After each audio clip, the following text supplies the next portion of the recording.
Right, good morning guys. Hope you've all had a lovely weekend and have enjoyed some sunshine like we have here. Right, so back on to trying to get some of our stuff done for Patreon release and Tribes release and whatnot now. So we've had a big push on. We finished off the Winter's Tales crew last week, which was an enjoyable project. Gonna have a little chat to AJ about them and see how we're going to be doing a release on them. I think that's going to probably be a little Kickstarter jobby after the season wraps up this week, or our focus will be on it after this week at least. Prep for UK Games Expo is going on in the background, so we're just getting like minis printed, packaging delivered, displays organised and all that kind of stuff. And yeah, in the meantime, we're going to crack on with this Pit Fiend that started last week.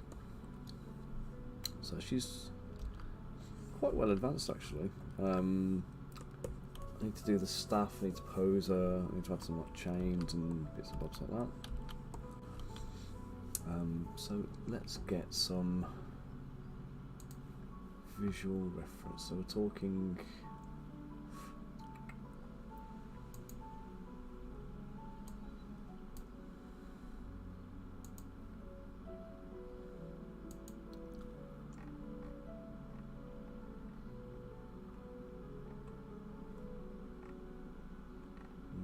The stuff I'm looking for.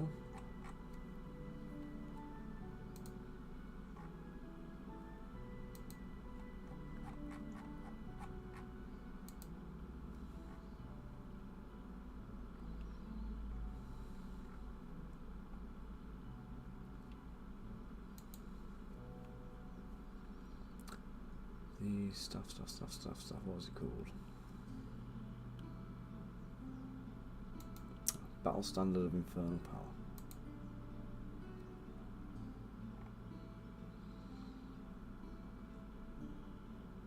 Okay, so it's got a caged quasit at the top.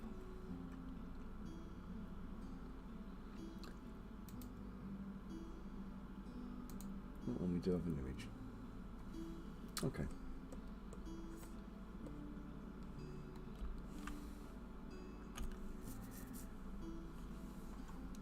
Make it then. Morning, Bunker. How are you doing this morning, sir? You've had a nice, enjoyable weekend. The weather's certainly been good for it.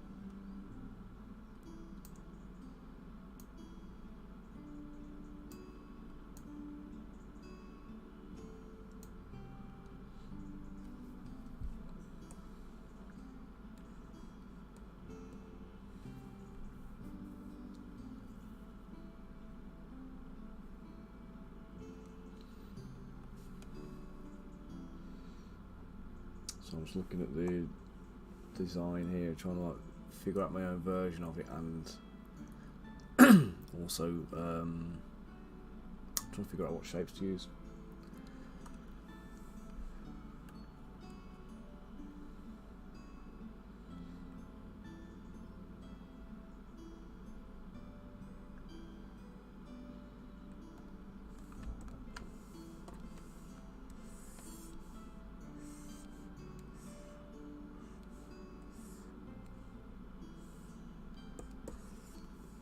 Bring it down here, let's make it, oh god, that's a bit big.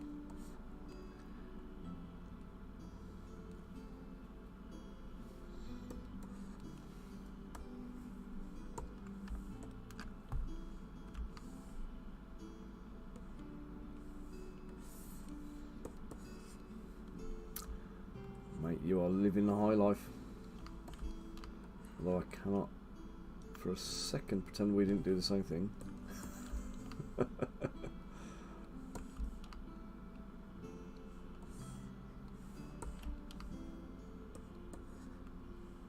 Yeah, it's supposed to be 20 degrees. We sent the kids to school wearing like, well, Jacob's gone to school in shorts, so I'm rather hoping the sun shines and it warms up a little bit. It's 16 degrees at the moment. So I'm hoping by the time we get to lunchtime it's perked up a little bit and we end up with a bit of bit of sun to wrap the day up. But as far as I'm concerned, I'm stuck in here all day anyway, so it doesn't bother me a huge amount.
We went and did an escape room the weekend, which was pretty fun. Samurai themed one.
You've been Minecrafting the weekend, Bunker?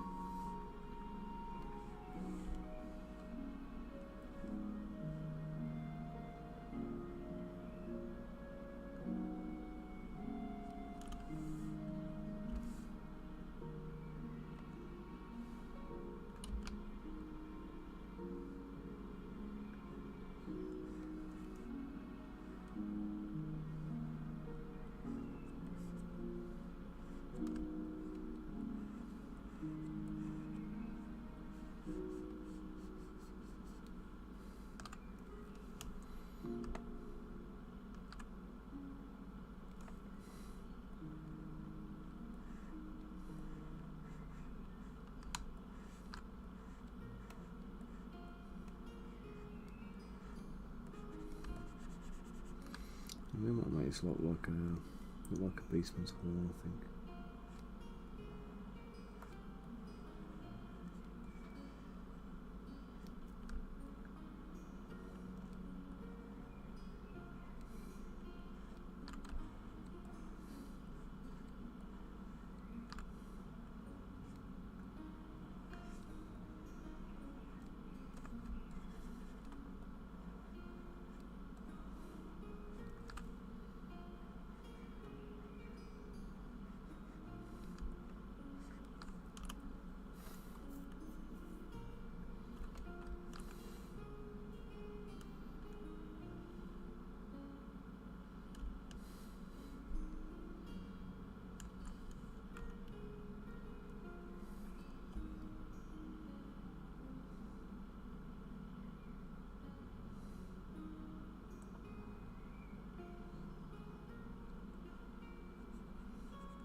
The best way to do this, if I do an extraction,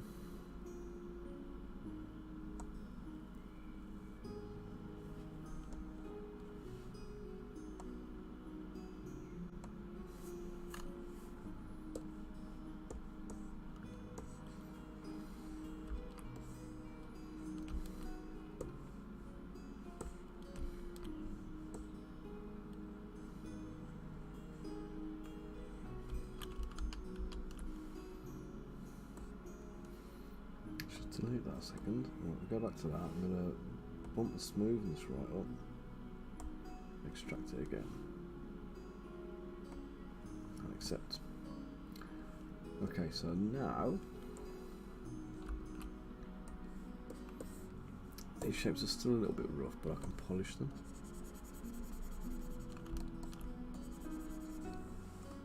Let's just dynamo mesh them again.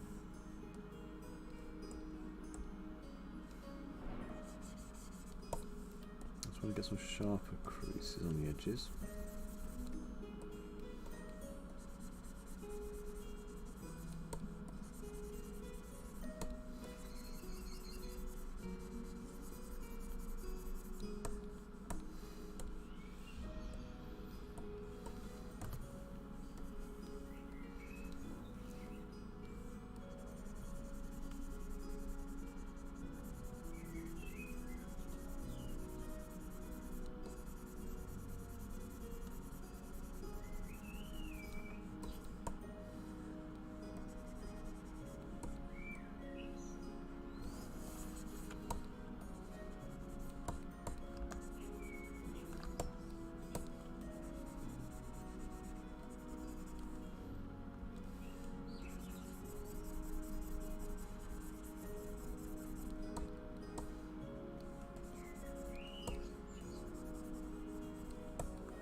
If anybody's wondering what I'm doing, by the way, I'm just detailing the like the infernal staff of command or whatever it's called. So I could have this like a base to it, and then like the upper standard part.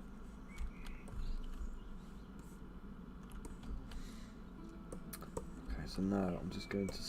I need to auto group, sorry. It's going to slice through here.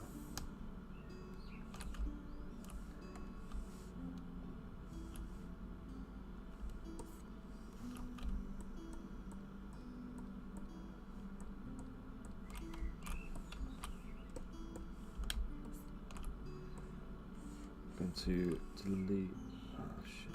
No, can't do that. Sorry, it doesn't work.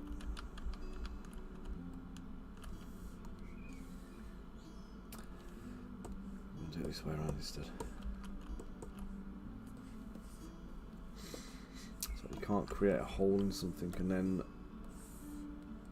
well, by slicing it, you've got to.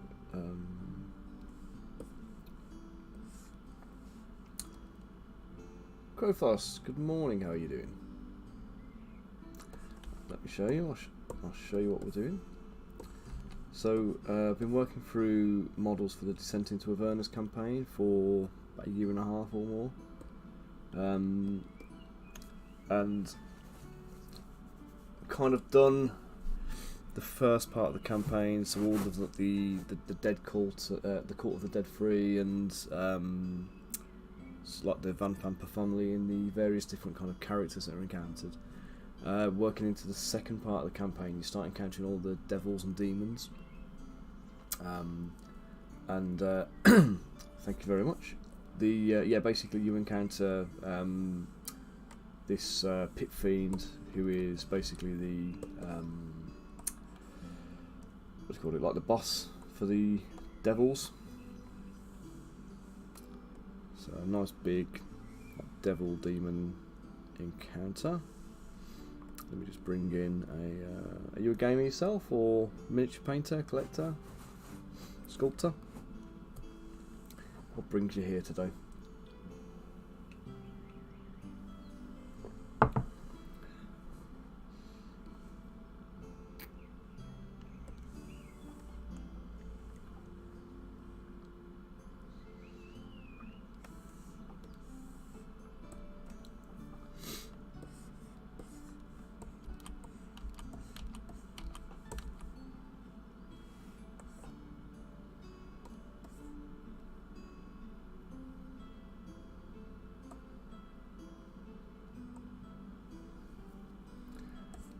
Cheat a little bit. Ah, brilliant. So how are you getting on with it? Has it crashed on you a lot? You'll regularly see me swear, or hear me rather, swearing at the screen, because it still has that propensity to just crash out for no reason. What are you making? Are you doing like miniatures, or are you just doing like CG art, or?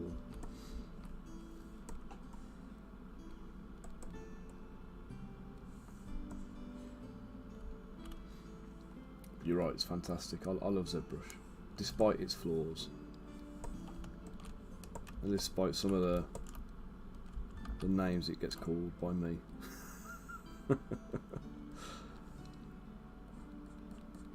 Couldn't do my job without it, so it's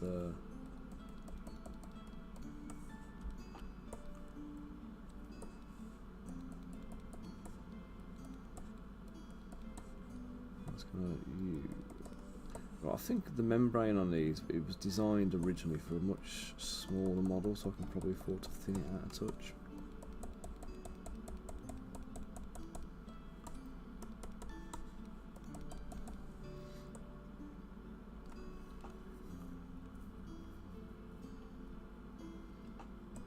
Oh, okay. Well, while you're earning experience, let me give you a couple of, well, the best advice I can give to any kind of like would-be miniature sculptor. So, for me personally, I started collecting miniatures 35 years ago. I've been painting them since I was 5 years old and playing the games and everything else, so I've kind of got this like innate now understanding of miniatures and the whole kind of user experience, if you like. And I think that's an invaluable tool for anybody who's doing miniatures, is to be able to kind of appreciate the other end of the hobby, like the consumer end. And there's certain design considerations you'll have to take into account that you may not be aware of if you're not familiar with those things. So I would always suggest, whilst you're trying to learn to sculpt, also learn to paint minis as well, if you don't already. So as long as you're participating in the end product, you're going to have a better appreciation of what it is you're trying to make, and the difficulties people will encounter when they try and paint your minis.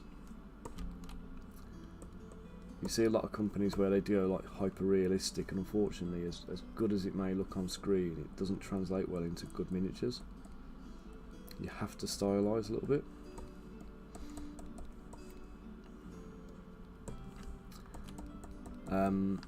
But my absolute number one piece of advice. Morning, Elston. Hope you're well, sir. Yeah, my absolute number one piece of advice for any kind of like new sculptors looking to get into doing miniatures is, there's an issue with the way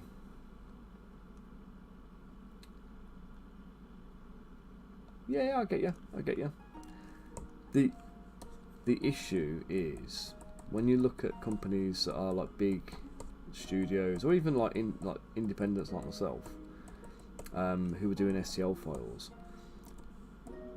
there's either no art direction, like nobody to sign off the sculpts, other than the artists themselves, or a studio head, and the studio head is not always an art director. So quite often these studios have been set up by somebody who's got a wedge of cash and can afford to pay designers and sculptors and artists and whatever to produce stuff for them. So they're like money making machines. They're not proper like art studios necessarily. And where that's the case, you don't have anybody kind of saying, "Oh, sorry, but that's not good enough. Take it back to the drawing board. You've missed the brief." And when that doesn't happen, you get a lot of, and especially in the STL market where there's a press on to kind of have to release models every month, a lot of stuff is getting through the net that is subpar, that shouldn't be going through.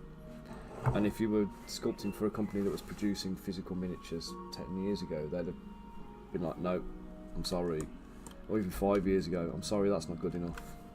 Go back and do this, this and this." So I would say, despite the expense of it, have a look at companies that produce actual real physical miniatures. If you can't afford Games Workshop, have a look at Reaper. Minis that you like the style of, basically, that you want to kind of emulate, if you like. So Reaper, Corvus Belli, Games Workshop, have a little look and see what's around. Don't buy any digital files. Only deal with physical miniatures that are in production packaging on the shelf by reputable companies. And buy a couple of minis that you like the look of. When you've got those minis, basically copy them as closely as you can. Examine them, look at the depth of things, how thick bits of armour are, how thick weapons are. And whilst you're doing that, you've got to have a kind of like a little think about why they've done it, why they've made those exaggerations. And a lot of the time it's down to printability, castability, but also a little bit about how do we say it now? Like handleability. So is it gonna break when you're, you know, moving it around the board? But also paintability is a major factor in a lot of cases, because we know that there's details that you can sculpt onto a miniature that can't be done, can't be physically painted. Even if you can print it, when you put paint anywhere near it, the paint's just going to obscure it and you're going to lose it. So by copying a few actual physical miniatures that you like and appreciate, you'll start to pick those little nuances up, and you'll get an understanding about what makes a miniature versus what makes a model.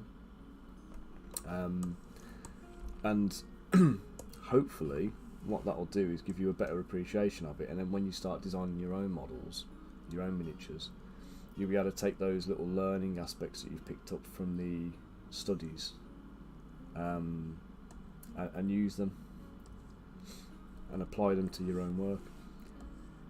So that would always, in every single case, be my absolute #1 piece of advice.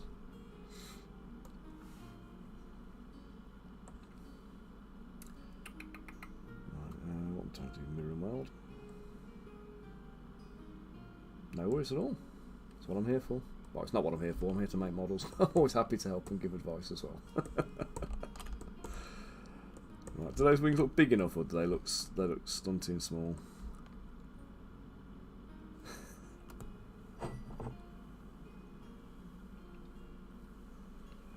I mean, they feel pretty massive compared to the human, but I don't know if they would if they look big enough to carry the bulk of this kind of creature. Let's just do a little bit of extending. Oh yeah, Crossos. Bunker's just posted the Discord link for our Discord server. So at any point you want to kind of get any more advice, or you want to get any, you want to share any of your work, we've got some channels in there that you can post into. So do feel free.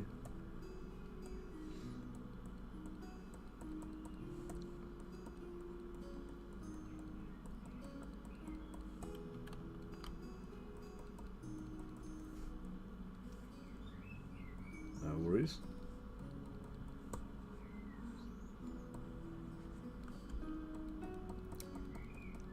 So is anything you're trying to get your head around at the moment, kind of technique-wise, or?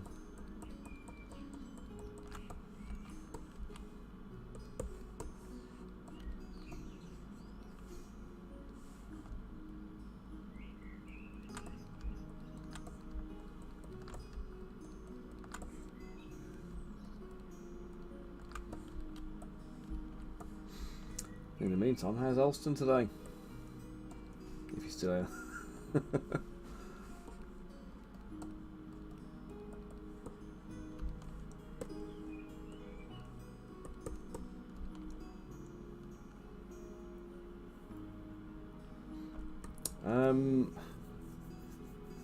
The chaos. What kind of chaos, mate? What are you expecting? Someone coming to visit you? Yeah, do you know what, the holes in the models and stuff, that comes at the end of the process when you're doing like the fixes and the repairs. It's quite a simple thing to do. So the one thing I would definitely say, yeah, work chaos, mate, is it's not quite got there, has it yet? So for example, this this belt, for example, yeah. So because it's going all the way around the model, what you don't want is a gap between the belt and the body, particularly if it's like a gap with if the top's closed, the bottom's closed, and there's like a gap here, say, in the middle. Because what happens is the resin, when you print it, gets trapped in those little pockets, and if the resin can't escape, what happens is liquid resin in contact with cured resin, it will deteriorate the structure of the cured resin, and you'll end up with splits and ruptures in it.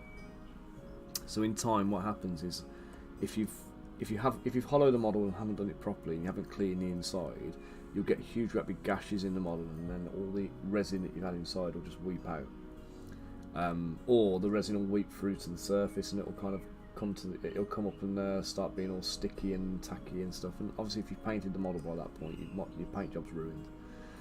So what I always do is solidify them. So I always do that. So basically, we've got a complete like slice going straight through the model. And it doesn't matter that we've got intersecting meshes, because at the end, basically what we do is we dynamesh the entire thing together into one piece. So it just basically it creates a single shell. You haven't got to worry about holes in the model then. You've just got to try and identify any of those little pockets where resin can get trapped. So if I was to look at this model right now and I try and identify a couple of places where it might happen,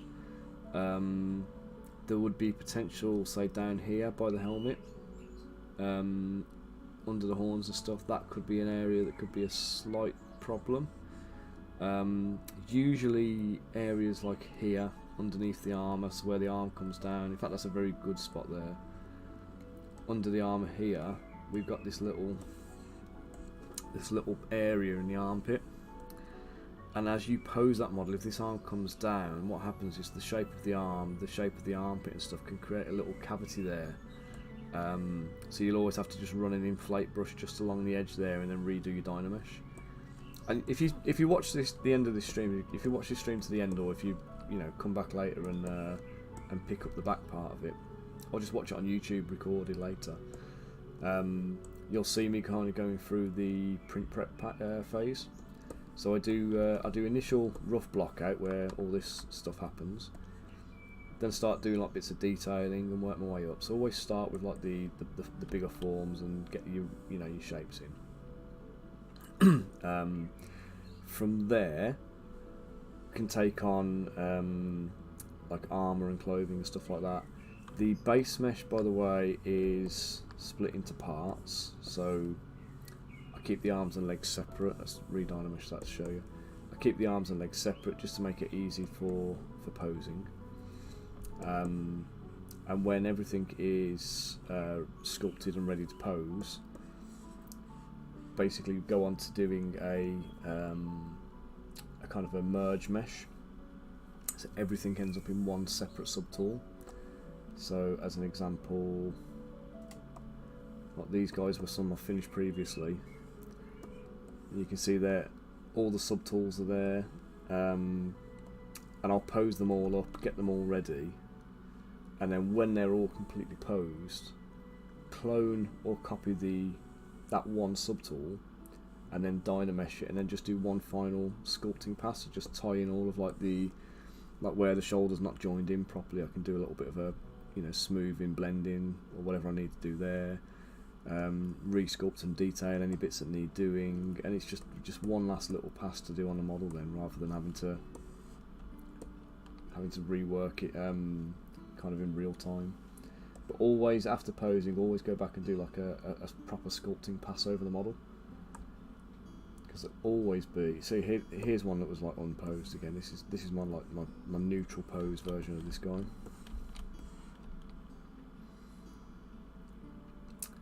And then the male Pit Fiend, this is the base mesh I made for him.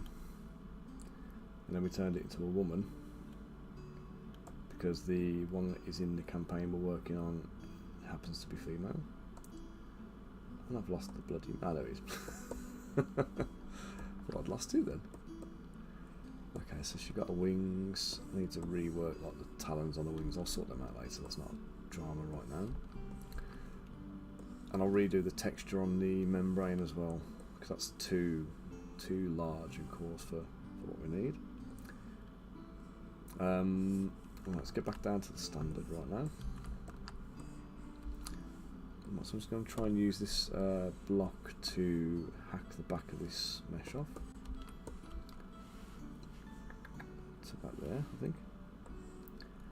And I need to dynamesh it first.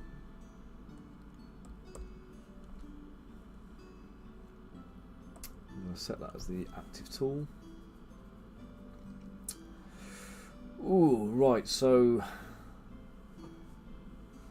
yeah, so basically going back to the beginning of lockdown, a couple of years back, a huge number of people discovered 3D printers for the first time because they were sat at home, couldn't do the hobbies they would normally do, and 3D printers were a thing.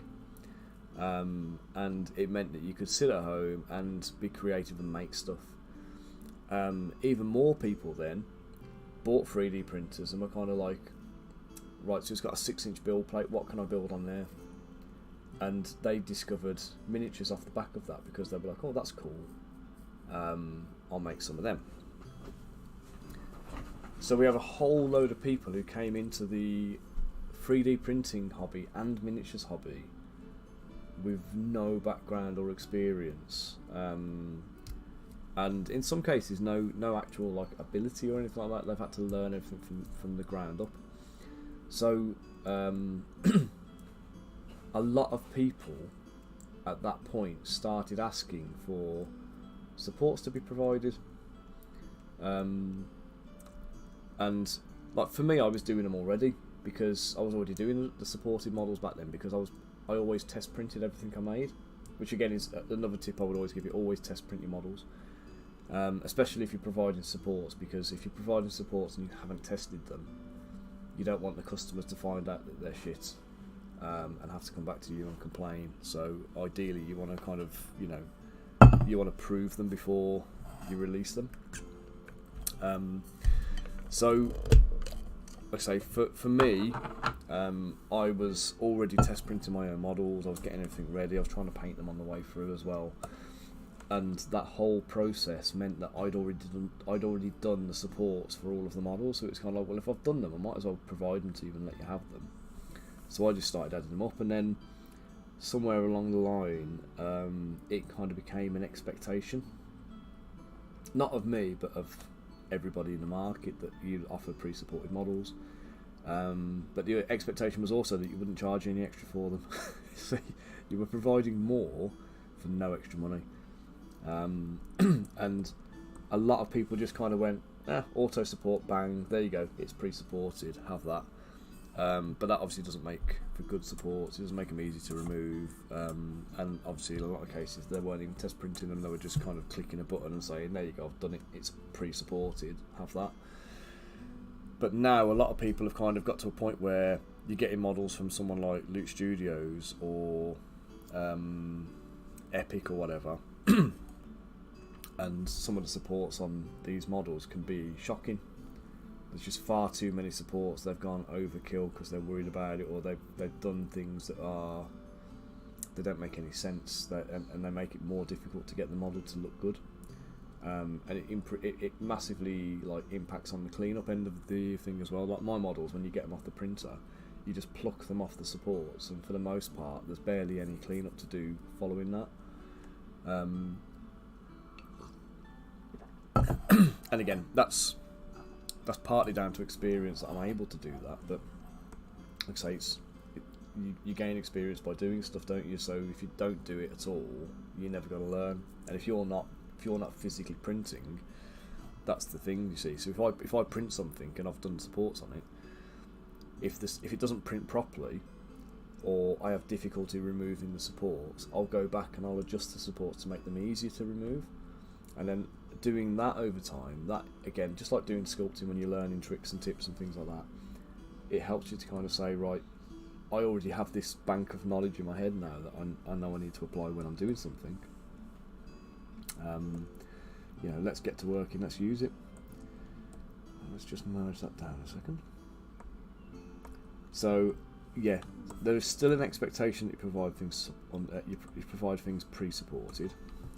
There is still the expectation that you don't charge for that, and there are still people who will say, I don't care because I'm going to do it myself anyway.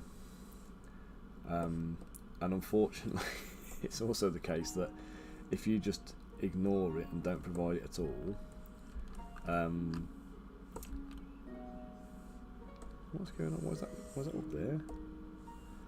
Yeah, if you just ignore it and just decide I'm not going to provide them because people will just do it themselves, you'll still get people complaining that you haven't provided pre-supports and they want them.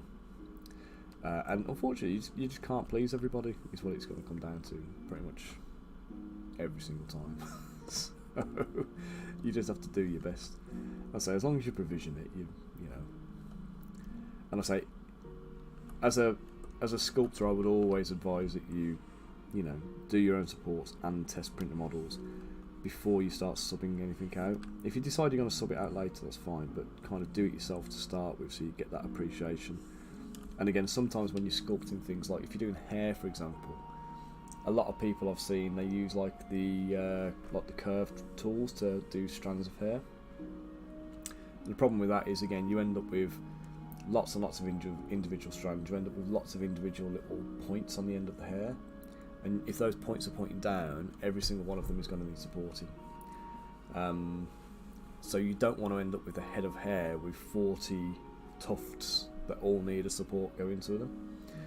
So you need to either think about orientation of that, so you could turn a head upside down, for example, so all the tufts point up and then you don't need to individually support them, or you sculpt them in such a way that the tips are connected to the head or the rest of the hair mass.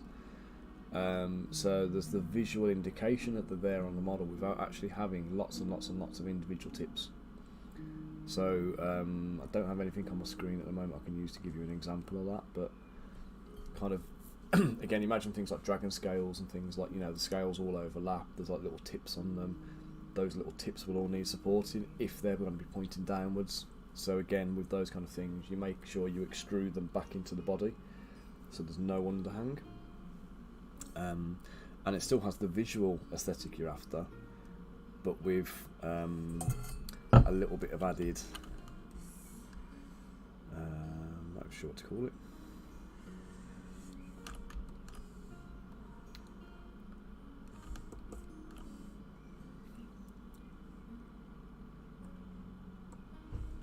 Oops. Let's mirror that on the Z-axis first. Okay, so now what I've done is I've got this shape, so I can auto group that. I'm going to just delete that from the mesh above. Okay, so let's just clear the mask first.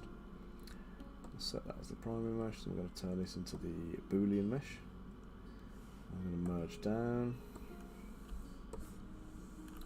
There we go. There we go. Sweet.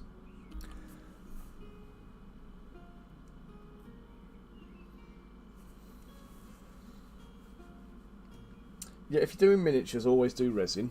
If you're doing terrain, I wouldn't even bother doing supports for it, to be honest. I'd just leave it and let people do it themselves. Unless you do what I do, because if I make terrain, I'll make it to go on a 5.5-inch printer, or 6-inch printer usually. So something like an Elegoo Mars or an Anycubic Photon as a standard. And then at least that way, you know,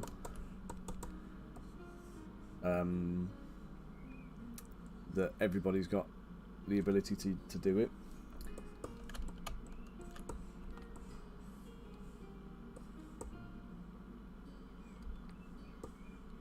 Looking at, oh yeah. So I'm getting confused by my mesh then.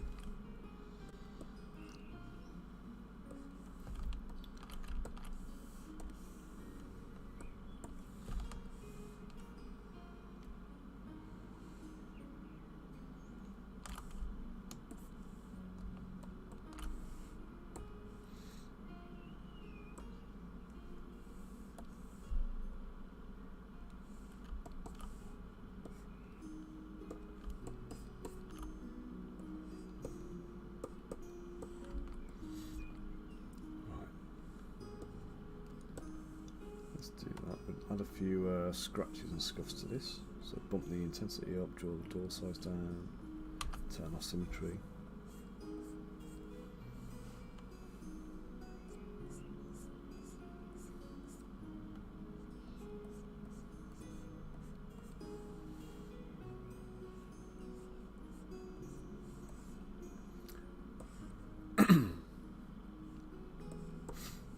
Yeah, if you, I would say have a little look on YouTube for Table Flip Foundry as well. It's a mate of mine called Ty who runs Table Flip, and he's very good at doing supports, and he does a lot of tutorial videos to teach people how to do supports for miniatures using like Lychee. and what you'll find is you'll be able to pick up quite a lot from him, and he's quite good at giving advice, but it's all very kind of sensible and measured advice. He's not one of these like extremists. He hasn't got like a massive ego where he's trying to like push it on you, and it's all about him. He's very much a community guy, and he wants to help the community get better at what they're doing. So yeah, I say great bloke to kind of like support and to kind of learn from.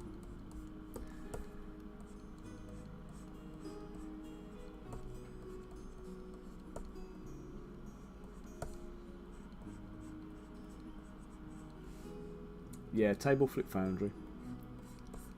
His name's Ty Mansfield, but you'll say if you look for Table Flip Foundry on YouTube, they've got a Discord server, they've got a website as well, and they do provide the pre-supporting service. Now, if you pay him for the support, so you'll do supports and test prints for you and everything else, and you know they're all going to be good. But obviously the downside is that you're paying like $40 to $50 a model. And if you're not making that much on them to start with, then obviously it's a big hit to take. It's where it's like obviously it's important to try and learn it yourself. Hey, Elston, how you doing, matey? We are, mate. Yes. So I've been talking to Max about the Crystal Collapse stuff. So I'm releasing some of the Crystal Collapse minis this month because we've changed the art style again. So the ones I've done so far on stream, that Night Lady from the other day, is like a paladin, Corrado and Roland, Fina, and Mr. Powder, the ones that are all done, they're all going to get. Oh, and Lucifer as well, the king. They're all going to get released. But we are going full JRPG style for the next lot because we're doing it in the. There's now some. Max has written some like gacha elements for the from things like Genshin Impact. You know, when you get the random draws and stuff like that for your characters and things. He's writing something like that into the game somehow. I'm not sure how, and I can't wait to see it. But because we're gonna aim for a full JRPG influence across the board. We're also going to restyle the models so they all have that JRPG proper anime type look. So I'll be working on the first of them over the next week or so once I've got a bit of this month's models wrapped up and finished. And then yeah, no worries, mate. You go grab some grub and I'll still be here, so don't worry. But yeah, we're going to be doing some more summon type creatures as well. So we were saying like for the game we want to include like the various elementals and stuff. I'd always been planning to do it anyway, no matter what. So I'm going to go back and do, even if it's not in a JRPG style. I want to add Shiva, Bamut, Ramu, Titan, those kind of things. I want to add all of those into the collection. And I've got to do a Fat Chocobo as well, haven't I, if I'm honest. So. You know, yeah, there'll be more summons, mate. If you got any requests for anything in particular, just give us a shout and let me know, and I'll add it to my list. Let's put some fins up the side of this standard, I think. So.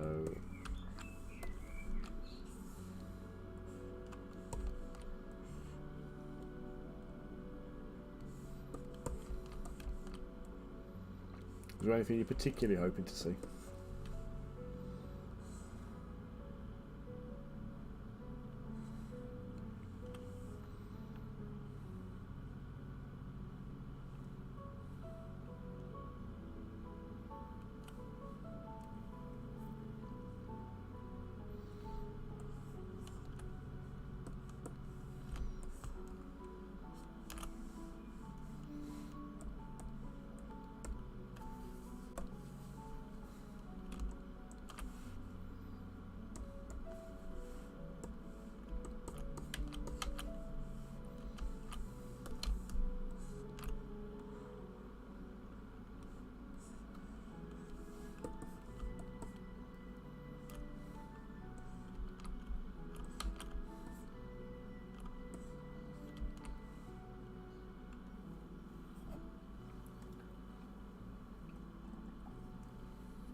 at the top of this standard.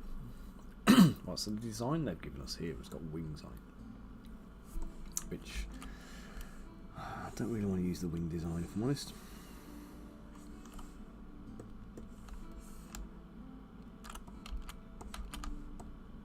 We'll go for something more devilish.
Okay, right, bit better.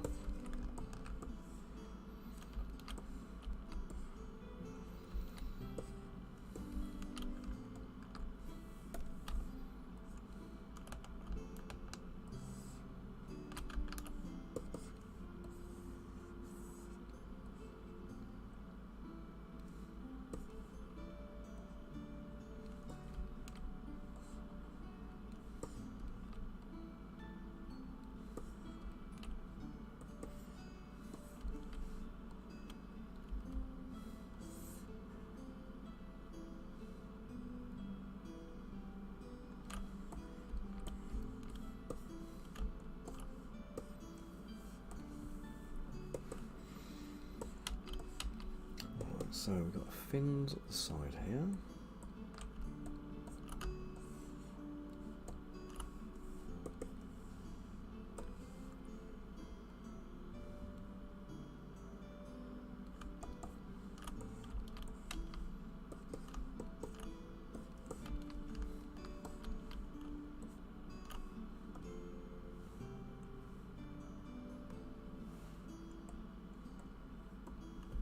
Let me save this to make sure I don't lose it.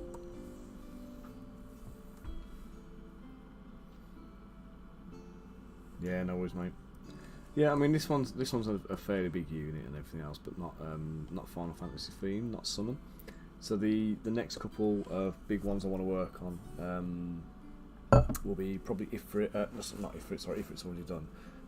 Shiva will probably be the next one, and then we'll do like Ramu and Titan. I want to get Bamut done at some point, but I find dragons, like big dragons, quite an intimidating thing because of the time commitment it's going to take to do them. Because you know how I do chainmail, you know I'm going to make sure I'm paying the same level of attention to the scales on the bugger. So it's going to be a fun one.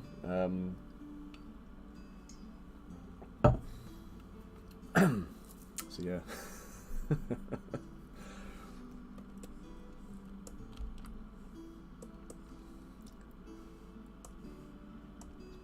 Down. Let's merge down again. Let's bring the whole stuff down.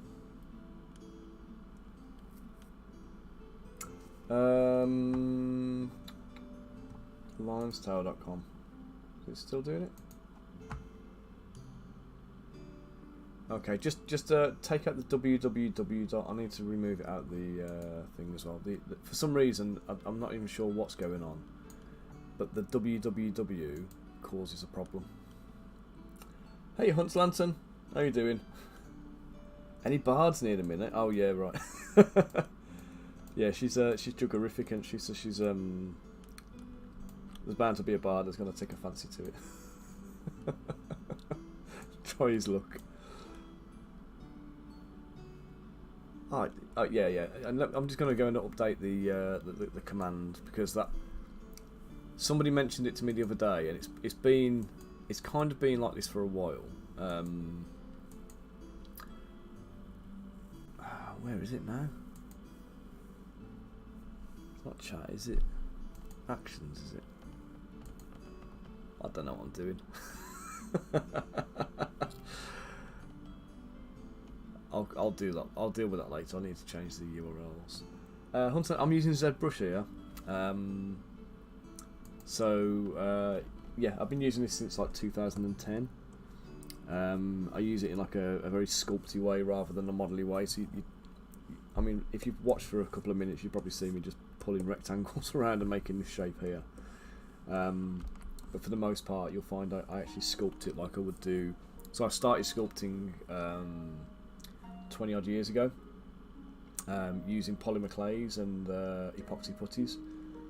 And when I transitioned from physical sculpts to digital sculpts, the reason I picked ZBrush was because I could sculpt in the same kind of way. Yeah, the interface is weird as anything, right? So if you've used 3D software before, ZBrush is going to mess you up. If you've used Photoshop and you think of it as being Photoshop, it's more familiar. So the thing to understand with ZBrush, they call it a 2.5D package, not a 3D package. I mean, I might change that now, but it's always been, when I got into it, it was always 2.5D, and it was designed to create 2D images using 3D assets. So because it was an artist's program, not a digital modeler's program, what they did was they used an interface that was more familiar to kind of Photoshop users than it would be to people who've used 3D Studio Max or Rhino or any other kind of 3D thing. If you use Blender, for example, completely different. And most of this it works on like the basis of like the brushes that you use. The program's fantastic. It's in terms of what its abilities are and stuff, it's absolutely brilliant. And I mean, I've got my workflow down now to like these guys here. That whole set I did in one stream. So I started at 10 o'clock in the morning and I finished at like 3 o'clock in the afternoon or something like that. And I did all 5 of these guys from scratch during that one day of sculpting. And that's just because I've got my workflow down. So I'm familiar with it, and I've been using it so long now. I've kind of streamlined what I need to do.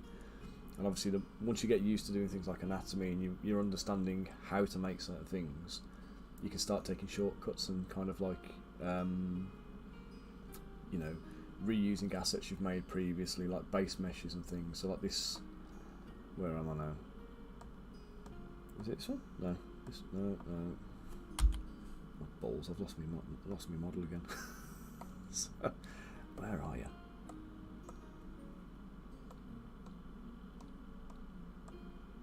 Come on. There, right. So like this base mesh here for the man is one I made a while ago. It's scaled against this ruler, and most of my scenes start with that guy and that ruler. And what happens then is this ruler is always 100mm tall, and this guy is scaled from the bottom of the foot to the eye line to be 32mm tall. So that 32mm scale miniature, no matter how I pose him, is always going to come out the right size, as long as I don't change the scale of him or this ruler independently of each other. Having that as a permanent reference means I get consistency across my entire range. Yeah, Blender's hard, man. a lot of people give up on Blender because it's got a huge learning curve and there's so much to try and do.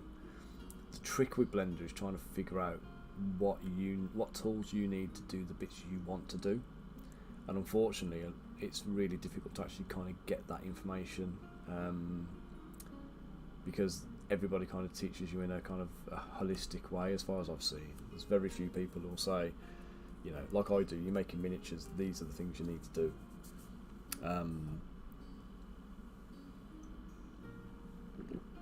So yeah, it can be really daunting. Like I say, the problem I had with Blender, I was really good at Blender, and then I can't remember what version it was now, but they updated it, and they changed the entire user interface. And in the meantime, what had happened is ZBrush had introduced the ZModeler tools. So ZModeler is like super intuitive. It's really kind of I'll show you quickly. Like, but if I go to a cylinder in here, for example, and I'm using my ZModeler tool, so you've got a vertex, you've got an edge. This is not a polymer. I can't. There we go. So I've got a vertex there. I've got an edge. We've got poly loops, which are like the whole edge loops. You have poly groups where you have like, I've got no poly groups on this. I've just got one poly group, but you see different colours on the mesh sometimes. Hey Dennis, how you doing, matey? So if I just mask this off here and I just go to group masked, what you'll see is the top of it now is a different colour. So I can click that and I can isolate that one poly group from everything else. And then with the ZModeler, basically you've got like, I can press the space button when I've got my edge selected, for example, and it's going to affect an entire edge loop, and it'll either insert a new edge loop, move the edge loop, delete it, extrude it, crease it, do nothing. By the way, you might think it's weird, but it's really easy to be slightly in the wrong place and then perform completely the wrong action. So sometimes you only want to affect edges, you might want to turn off every other function just in case. And then you've got Q mesh where you can kind of click it and you can just extrude it in or pull it out and stuff like that, so you can kind of very quickly interact with the mesh when you get used to it.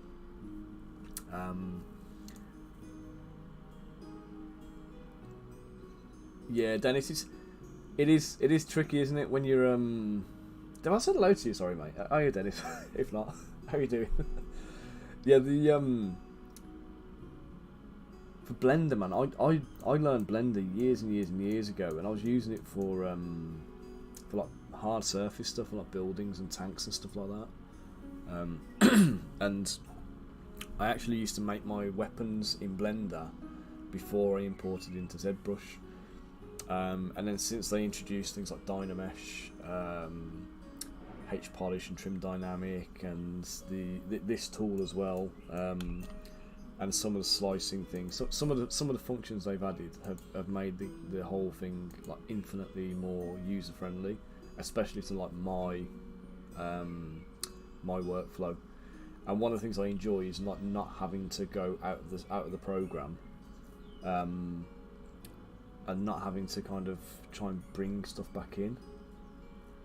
Oh yeah, tokens with character names on, easy peasy. But I'll show you in this. Like they've added something new recently, which like if I go to let's say we do the same thing here, like token. We go to like Z plugin now. We've got a text 3D thing here. So I'll just go new text, and I'll just go Dan.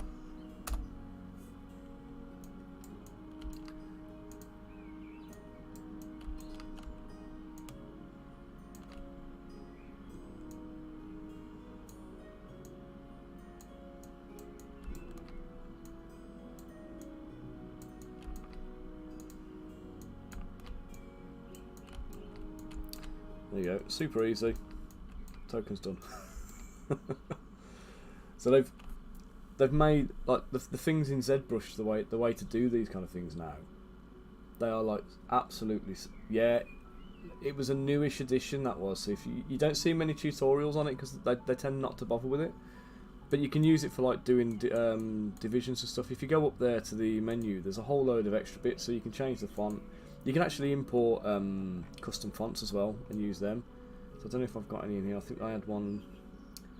I used Dream Sands on my. Yeah, I haven't got it imported into here, but you can import custom text as well. Oh yeah, load of font from disk. So if you've got the RTF or the TTF or whatever it is, the true text format, you can load it in and use it. So if you've got like a specific thing, yeah, custom fonts, absolutely. And where you've got like resolution there, I haven't used it on this one obviously, but like if you use a higher resolution, it just adds more points to the mesh. So see how it's like smoothing out on the outside. Bump it up again, you get like a smoother. Well, you should get it anyway. In fact, that won't have applied yet because I've got to go back in and go to edit text.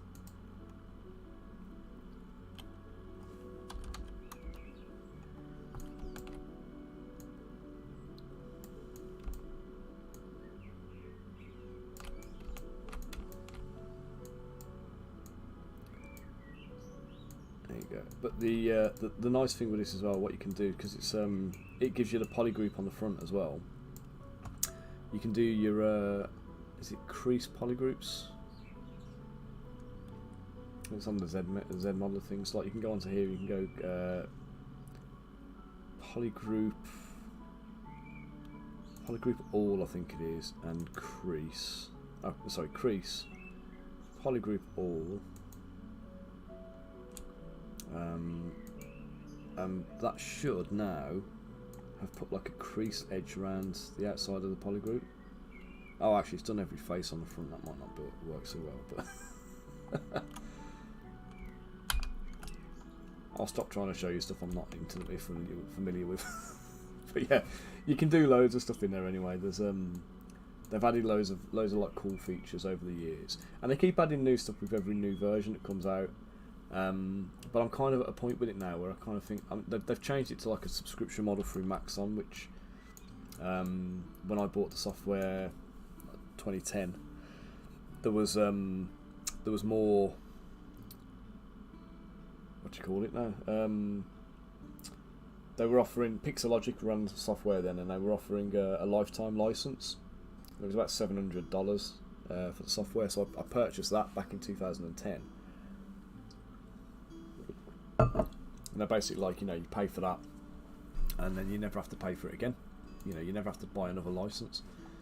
So I kind of went with that really, and like I said, let me switch over to multi-stream in case anybody's on the other platforms. Again, if anybody's on YouTube or Facebook, by the way, and you've been commenting and trying to speak, I do apologise. I've had my Twitch stream on, I've not had the multi-stream, so I haven't seen your chat. So let me just see if I've got anything in the other window I use. Doesn't seem to be. I think we're alright. What was I saying? Totally forgot. Lost my stream before. I'll just stop chatting bollocks now and try and get on with the model I'm making. Right, so we want something devilish at the top. What should we put on the top of the stand? It's got to have a cage on there. So I need to have a cage with a quasit in there. So I'm going to load a quasit in first. Do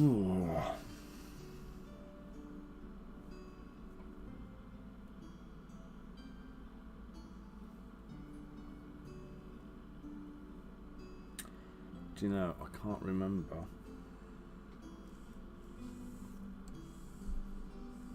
This is me being crap now. I can't remember what project I loaded with the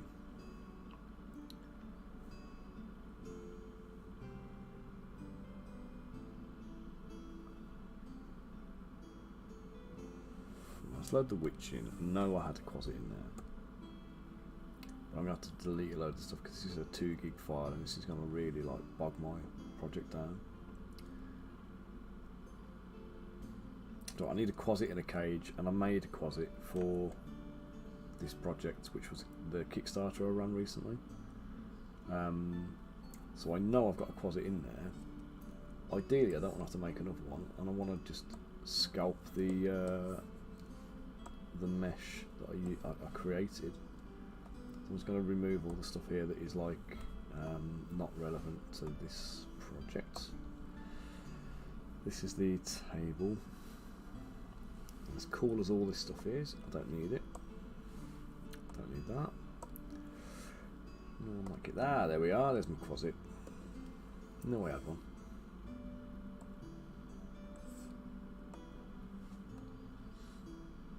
There's the lovely lady.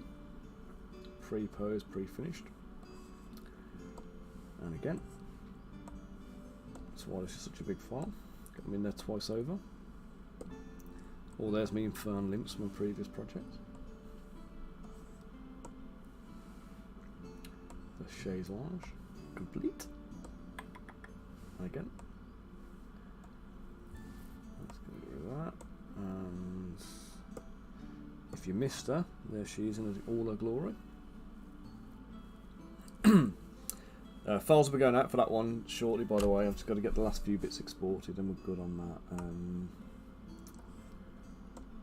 It's good to start rolling out files. Again. There's me closets for scale. And we're back to her now, so we're good. Okay. So let's take the closet base mesh.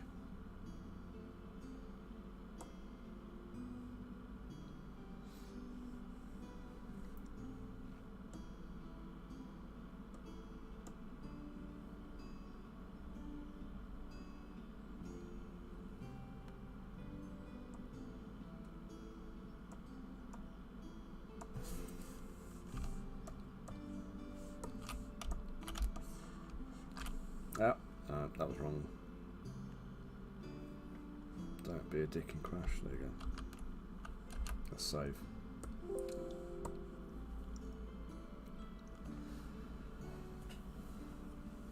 Oh, my back. Right, so leave that on. Just gonna hide the hands. Delete them. Merge down.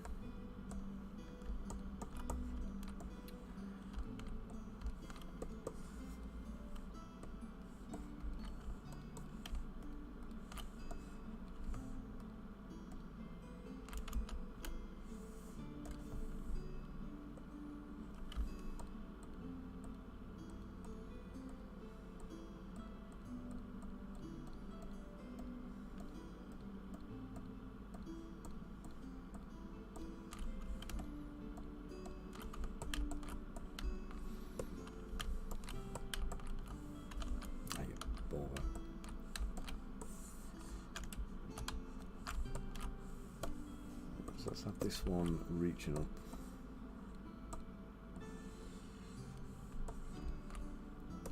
But if I just put that in the right place to start with, that would make life a lot easier.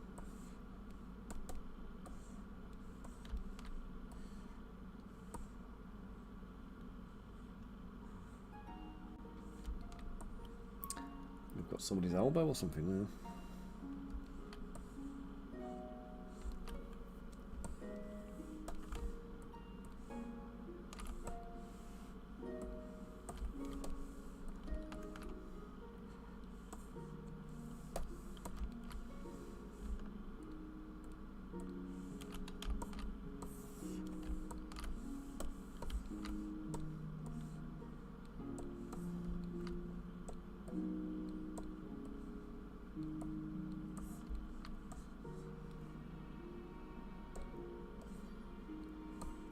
I'm just going to line, when I'm posing stuff, what I always do, I line the widget up on the joint, so it's as central to where I think the actual bone in the joint would be as possible, and then try and make sure that the red line kind of points down the length of the arm, and the blue one goes across the diameter, and then side on we want the blue line again to point down the centre,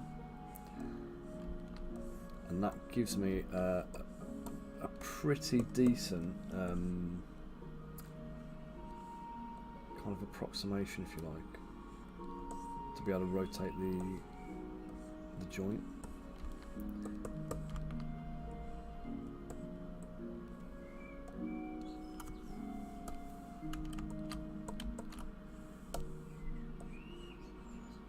Now I can take this and I'm just going to rotate it back around there and go bring it down to that next joint.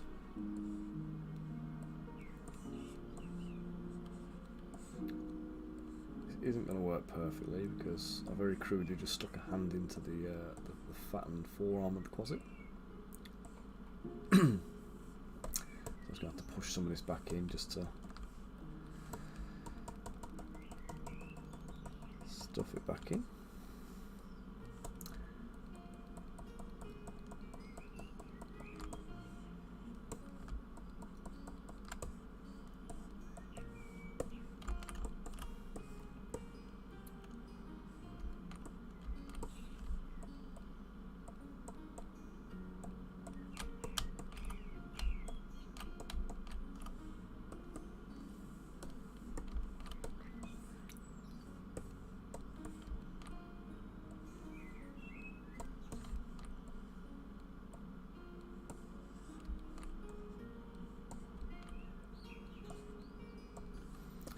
Here we've got a few random bits which I think were left over from doing a mirror operation on the quasit's head, where like a little section of the teeth ended up kind of getting cloned and kind of hovering around in the middle.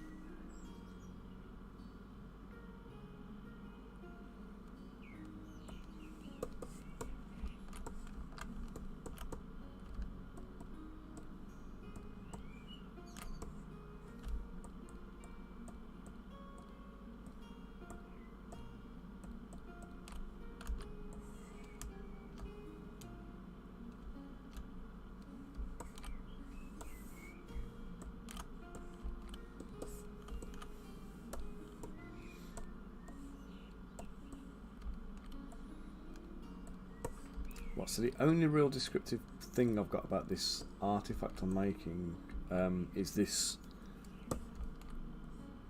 thing about having the quasit in a cage on the top.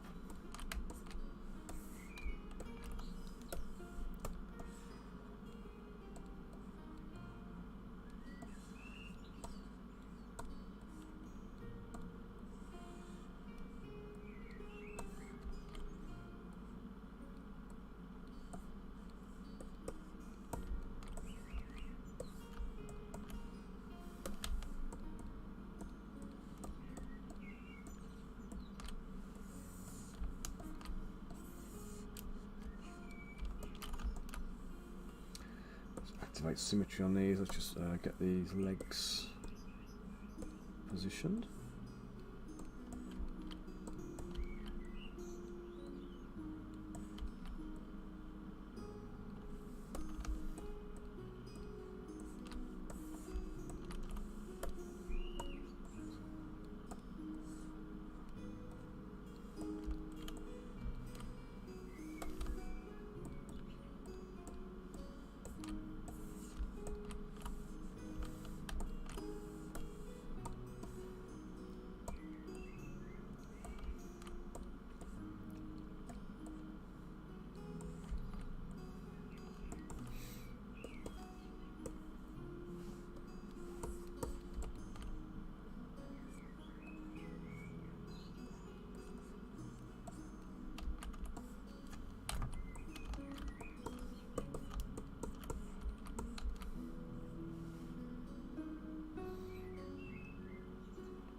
Right, now here's going to be a challenge.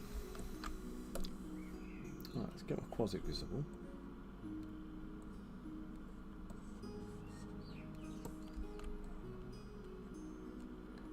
Right, I don't quite know how this is going to play out, so bear with me.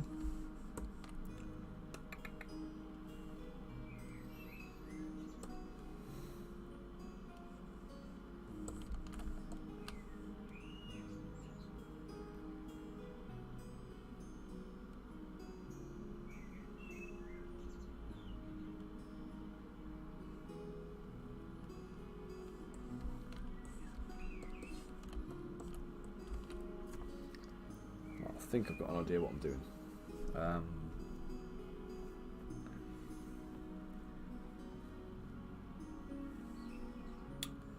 Yes, I have. I know what I'm doing. Right, let's go for Z modeler. Ah, that was totally wrong. I'm going to do the creasing on the top there. Crease edge and crease edge. Divide it a few times to smooth out the geometry. Lock it in. Dynamesh it. Then on the top I'm going to do a insert sphere until it's like that. Okay, I'm just going to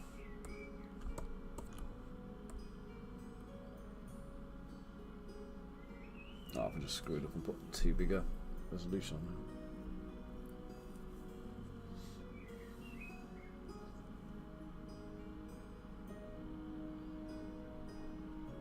Yeah, I definitely don't need 6 million. That's way overkill. Let's do that. It's better. Okay. Remove that. Well, I'm going to put a.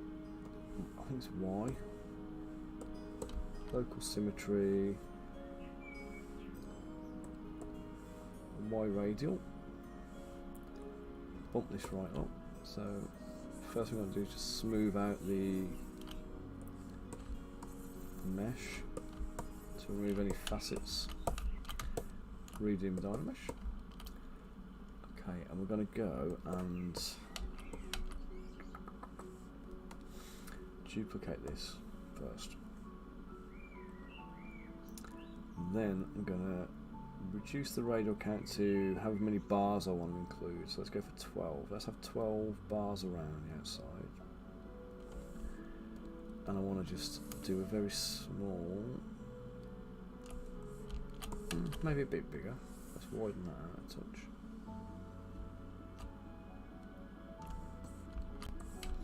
Okay, that works. Let's do one this way.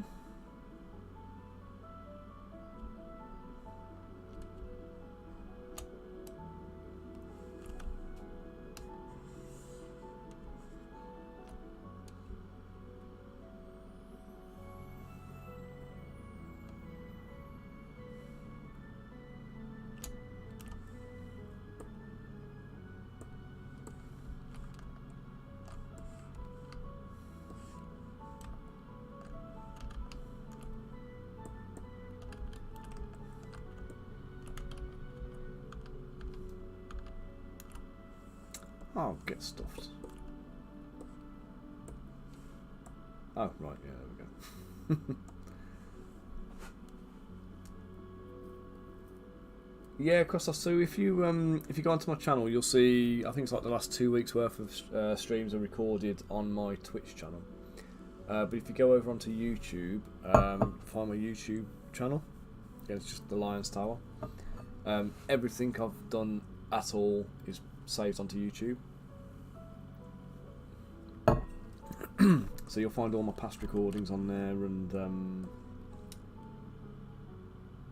you can have a little mooch through, have a read up, but hit us up on the thing. If you give the stream a follow if you haven't already, you'll get the notifications when I'm going live as well. You just give us a shout and ask any questions you want. And so if you're stuck on anything, just feel free to ask at any time, okay? I'm going to drop that. Ah, you turd bag. Right, drop that right down. But thank you for joining me today, matey. Appreciate the company.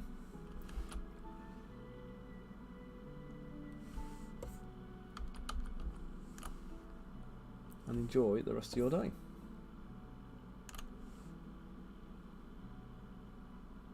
Brilliant, lovely. Cheers, matey. I haven't got no notifications on the events feed, so it's I think something's gone weird today. My Streamlabs didn't want to connect to Twitch at all, and there was some other odd stuff going on. But have a cracking day anyway, and hopefully see you here again. Elston, have you got a question for me? Is it a sensible one? It doesn't matter if it's not. Ask it anyway. I'm up for it. I'm up for the challenge. No, not like you.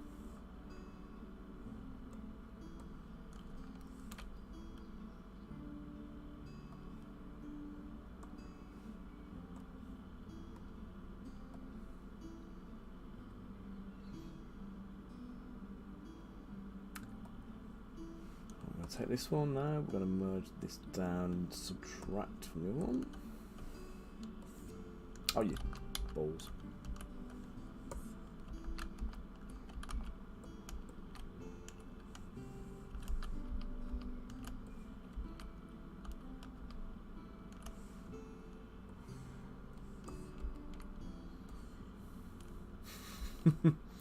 Oh, well, even if it's not a sensible question, mate, if you want to ask it, you ask away.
Oh, differently evolved is the question. Is the answer, mate? They're not less evolved, in any way, shape, or form. They just serve a different purpose.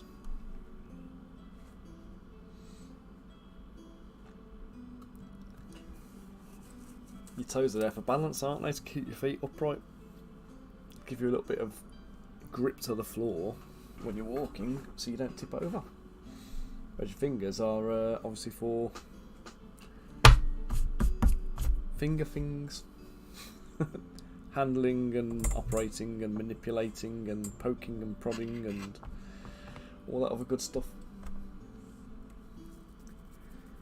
And I did see a video the other day of somebody who had they actually had like their toes were actual proper fingers, and not in a kind of we've replaced it with surgery kind of way, in an actual kind of like I was born with the genetic. No, not a cop out answer, matey. Just facts.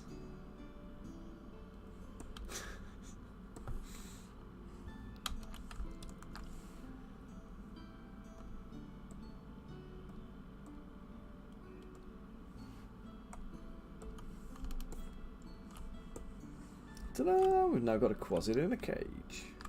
Right, let's just rotate this cage around a bit so I can get this quasit positioned.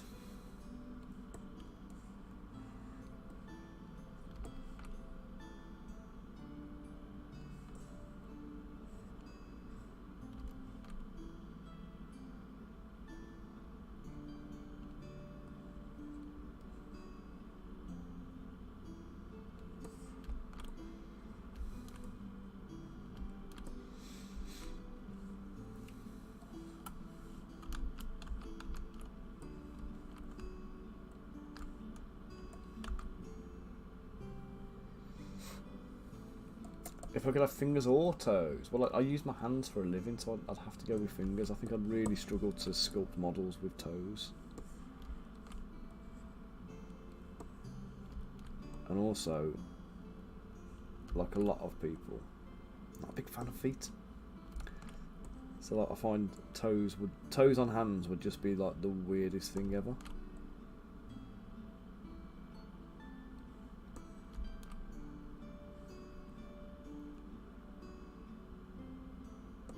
Oh, what, as in like have no toes on your feet or no fingers on your hand? Again, same answer, mate.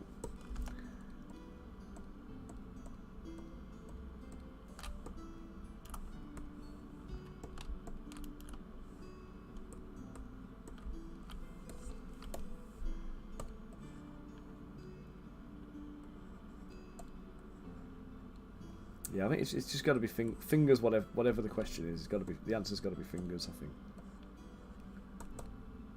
They're just infinitely more useful, aren't they?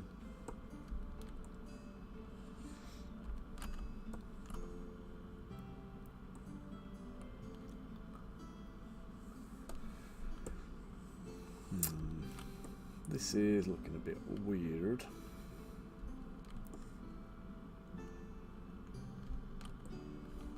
Oh, I know what I can do.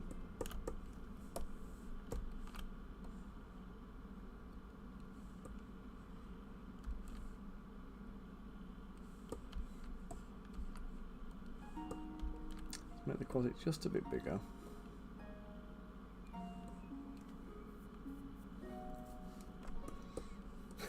Yeah, no question about that one, mate. You definitely have, as long as you work on your grip strength, I think you'd be a fantastic climber if you had that ability.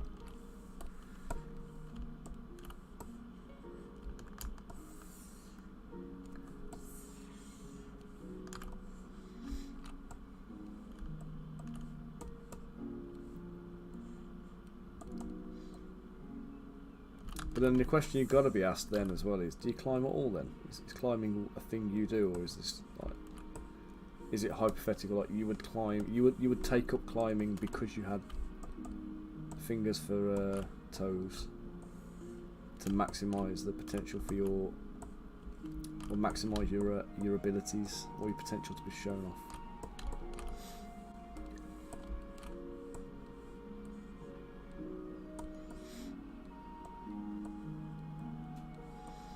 We've got a little climbing wall place just by ours actually. It's just round the corner, just across the road from where we take Jacob swimming.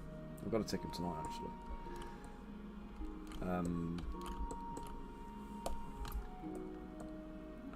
Yeah, it's a really good indoor climbing centre actually.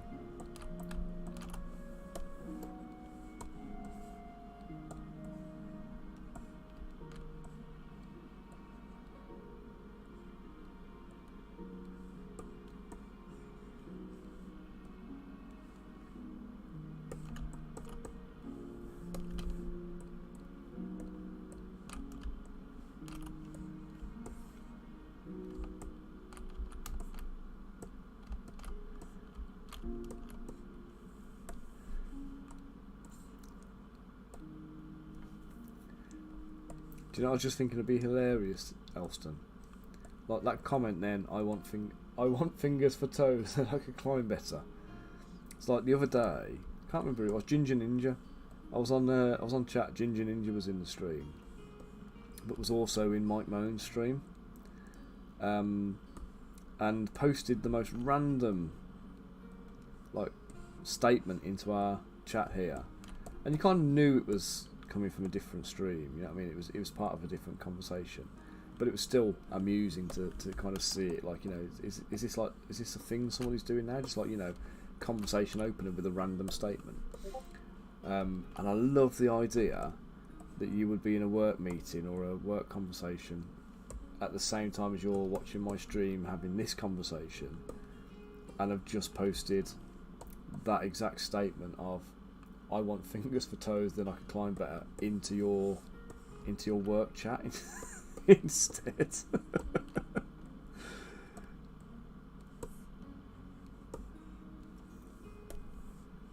Like every single person who you work with would suddenly start questioning your just questioning you, I think. What is this guy on? Who even comes out with stuff like that? Do you not know Elston?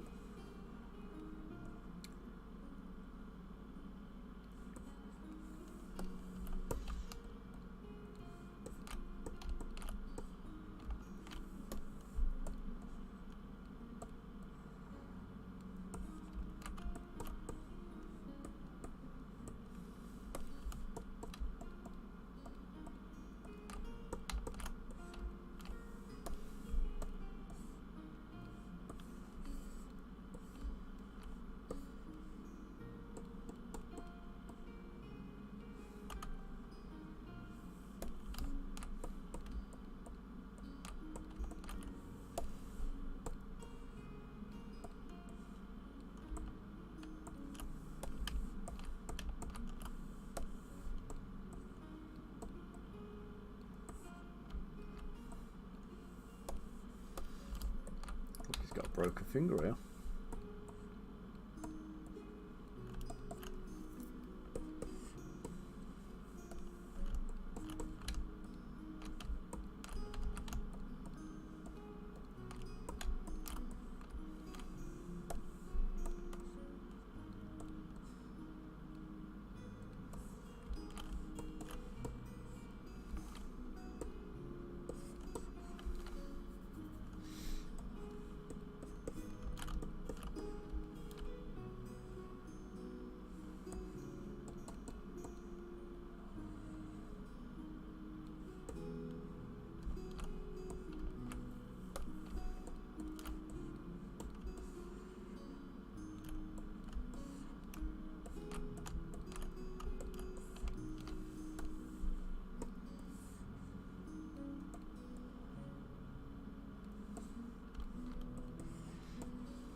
save this.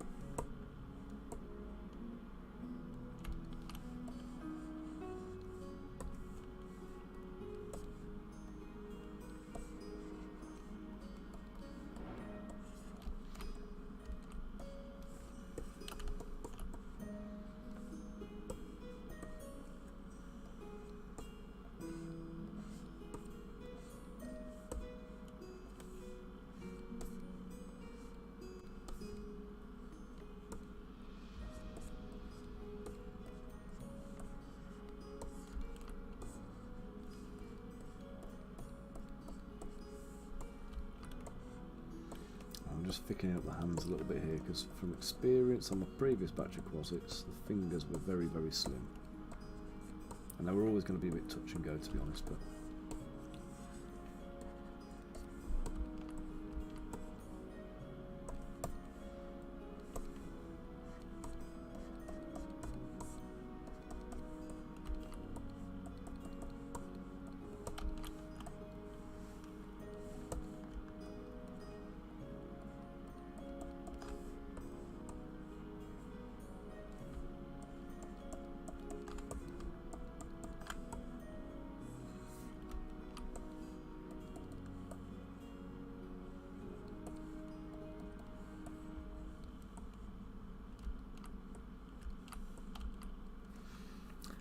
now the only problem is this thing's going to be impossible to paint.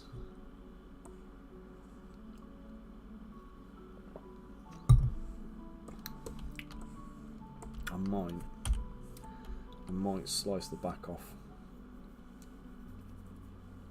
and just have it glue on. So if anybody actually wants to paint the closet, they can.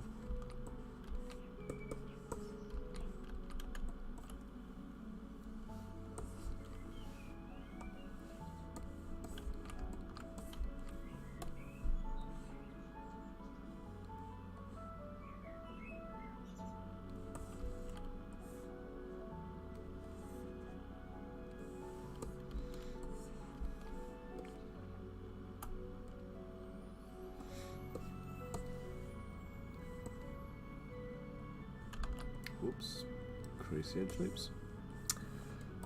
Divide a few times, delete the lower subdivisions, make it smoother. Just a little bit of polish on the base.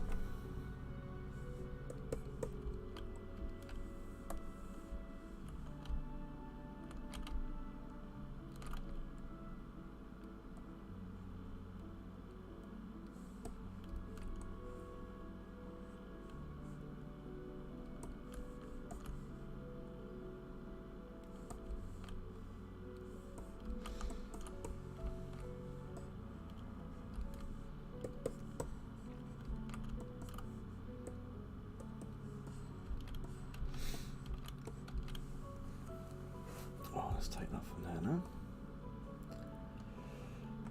Merge down. Okay, let's copy. And I know you need a tail, but I'll do it later.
just going to smooth all this out and I'll stylize this so it looks more like a carved statue rather than just a demon's head that's been slapped on a stick.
Something's not right with my stream kind of back end today.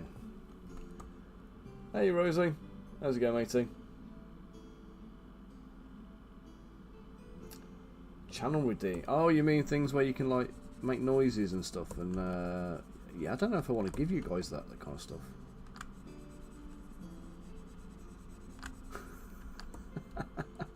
What are you thinking? What would you like?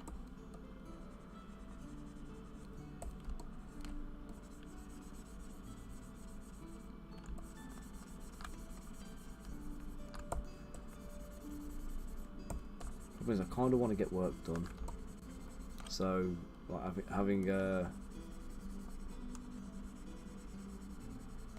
some shouty shit going on is like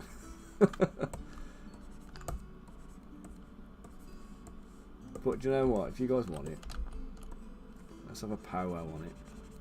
We'll have a chat about it on the Discord. We'll put it to the vote.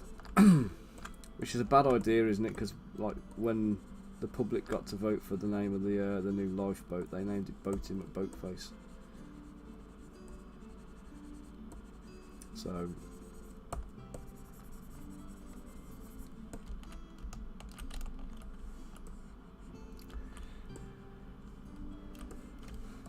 but I'll give you like the benefit of the doubt.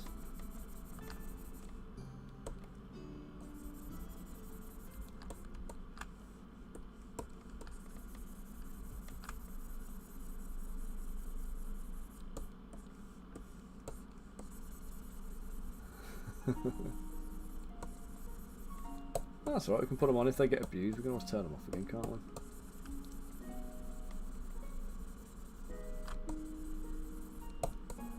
Random question: have you guys actually got like redeem points on the thing as well? Have you got like a little points like quota stacking up?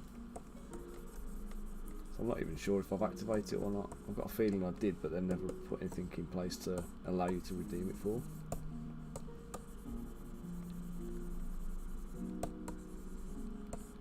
$68,000? Bloody hell, Bunker. You're rich.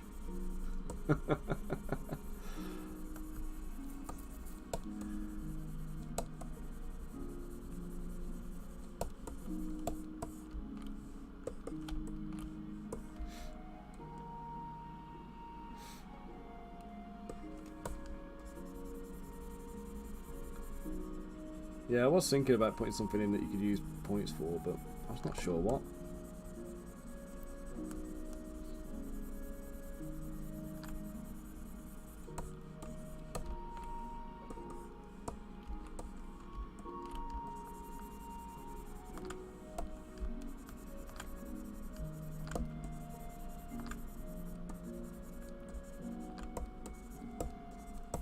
Rosie, you'll appreciate this, right? So the weekend, It's my well, today I need to message him actually.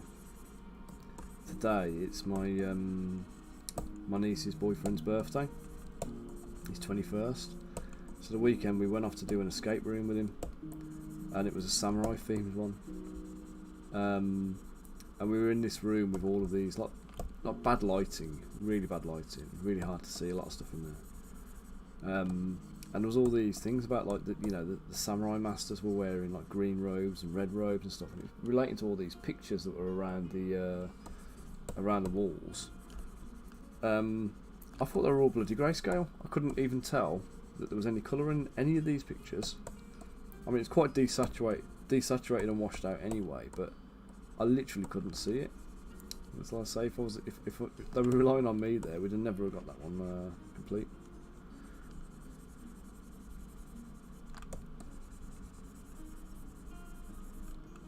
Good fun though. I'd recommend it.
Oh, nice.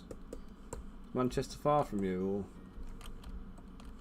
is that like is that a chore? Well, it would be for me, but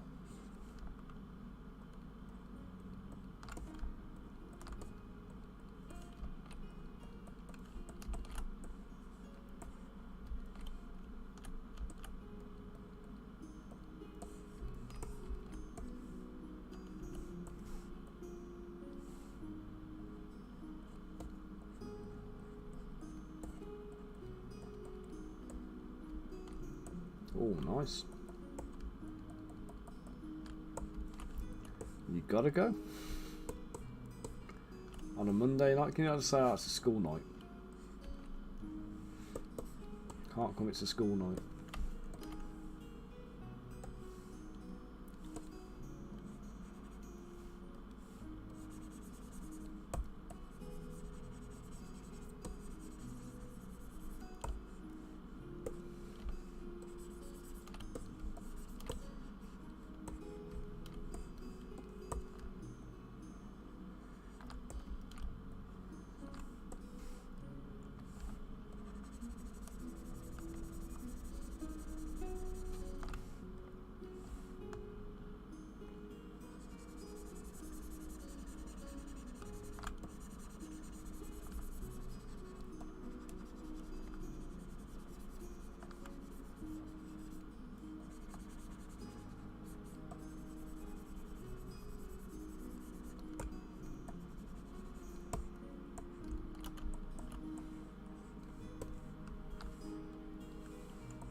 Rosie, I know you're on your lunch and you've graced me with your presence, mate. But I am bursting for the loo here, so I'm just gonna have to go make a brew and pop the toilet quick. So I'm gonna take a quick break for 5 minutes, and I'll be back with you in a minute. Okay? So put you on a BRB. Chat amongst yourselves. Feel free to do a little bit of shopping. And I'll be back shortly. See you in a minute, guys. Cheers, Wonka.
There you go, it's back now.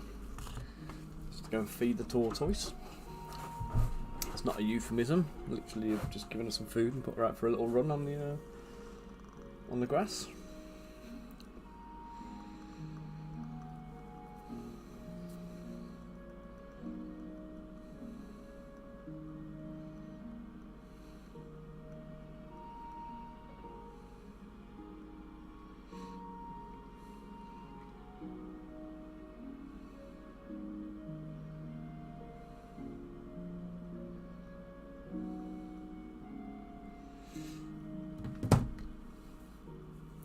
Mate, that tortoise legs it like nothing. They're like solar powered. So when it's cold out, you put them out there, they barely move. When it's warm and sunny, they're like doing laps, like round and round and round and round and round. Like my grass is a little bit long because she's quite small still. Like she presses the grass down when she's like walking over it. And we've got like a big like wooden frame I put out on the grass to kind of contain her so she doesn't go charging off. Because honestly, mate, I've caught her kind of like 2 gardens away in the past. We like left her for like an hour or something like that. She's managed to escape through ridiculously small gaps that you wouldn't have thought she'd be able to get through. But yeah, they're fast. Far faster than you ever think they should be.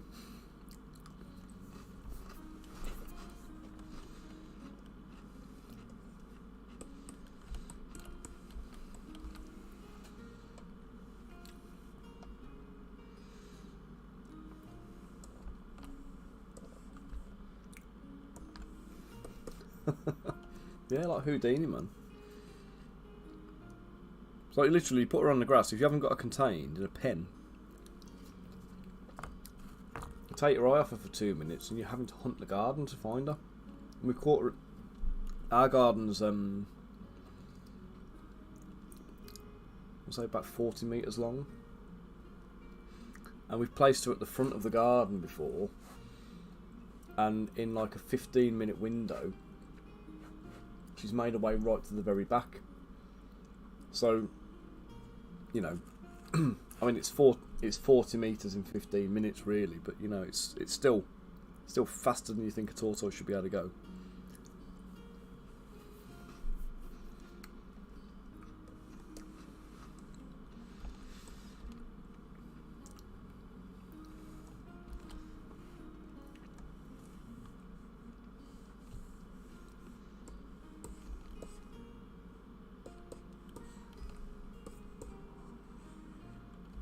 Okay, that's not useful at all.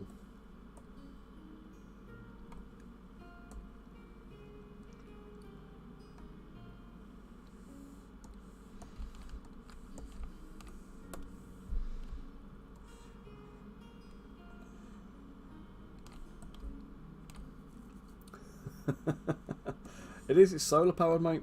Like I said, the weather's nice and the sun's shining. She's like unstoppable.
Nah, they're good little pets. I do do like the tortoises.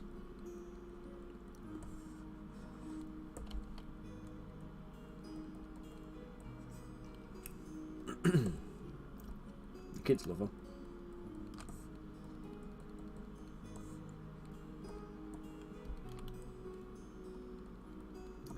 Willow's really looking forward to getting back home tonight so she can give Dottie a bath. Dottie's the tortoise, by the way, if you missed that one.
Let's do my Z model bits.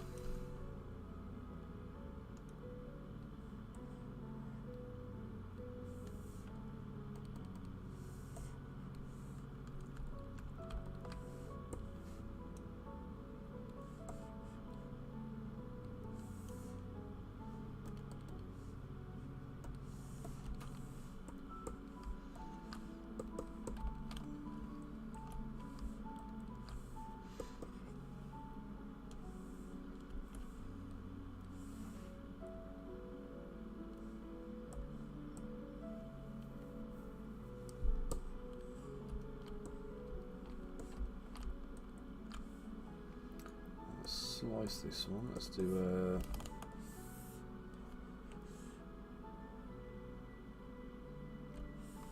slice this way. Group polish and bump it up.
Well guys, so all this week you're going to see me doing like stuff that's going for like the Patreon and the tribes. Okay, so we'll get this one done today hopefully, and then we'll be on to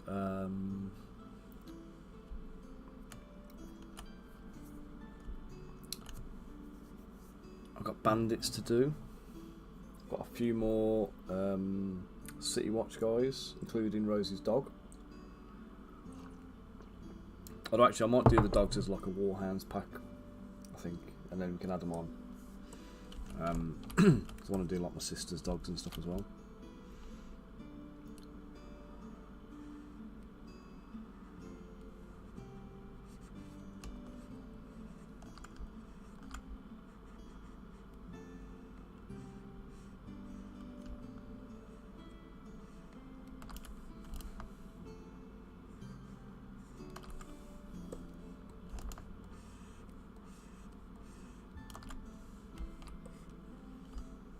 Indeed, matey, indeed.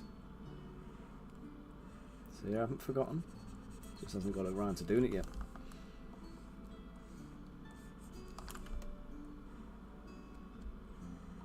So we've already got your rabbit. We've got Rich's pony.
I might have to sack those circles. It doesn't look right.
Let's dynamesh these, group them, group, polish, dynamesh.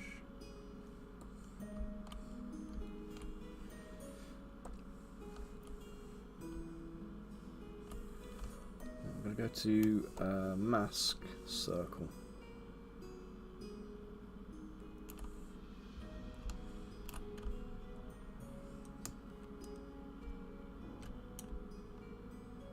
You never see me use this, I don't think. I don't tend to do it.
Oh, that's a bit big, isn't it? Well, let's merge it all down. I need to keep... Ah, sod.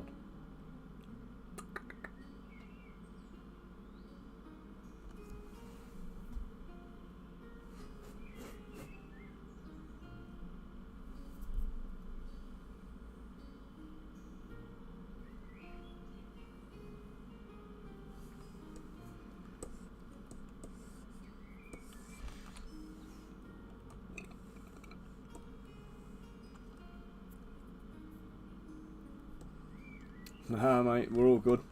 Everybody's healthy. For now.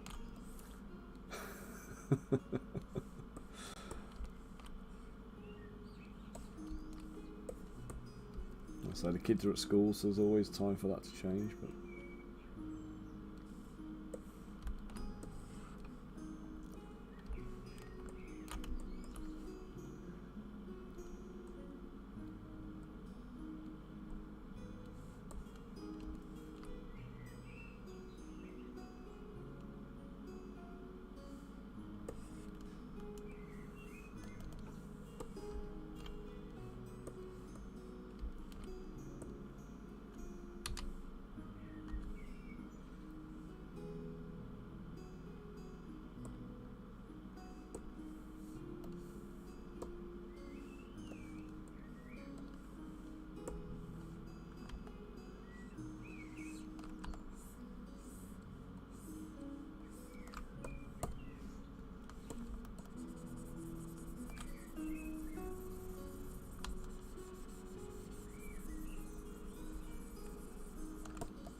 I think if I take this one, this one, this one, and the wings, wherever they are.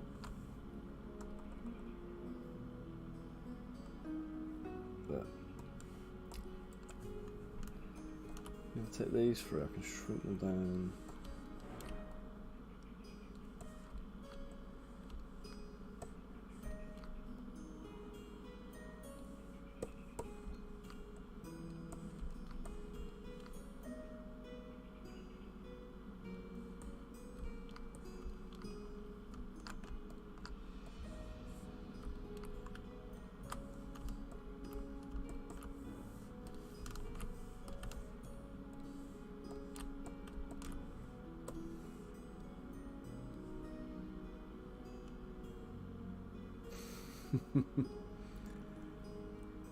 Indeed, mate, indeed.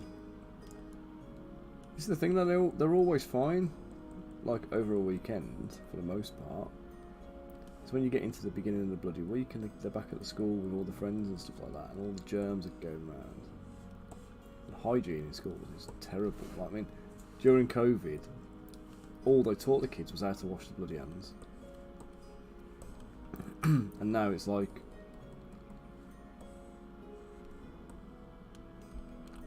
they don't even get reminded to do it half the time, it seems.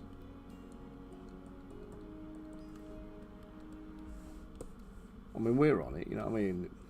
We're always reminding the kids to wash their hands and maintain basic hygiene and stuff like that. They're fairly good at it, but they need you there to remind them and prompt them. So when you're at school, they just don't get the same... I mean, they haven't even got hand sanitizer in the classrooms anymore, you know what I mean? So like they went from hand sanitizing everybody every 15 minutes, you know, to, you know, wiping down everything the kids were playing with, every desk, you know, have your own desk, don't move, all those COVID controls we had. in the classrooms. And now they've kind of gone back to, you know, completely free mixing with no, what do you call it? No restrictions of any kind. And it's like, oh, we haven't got to do anything now. There's no legal sanctions on anybody, is there? So.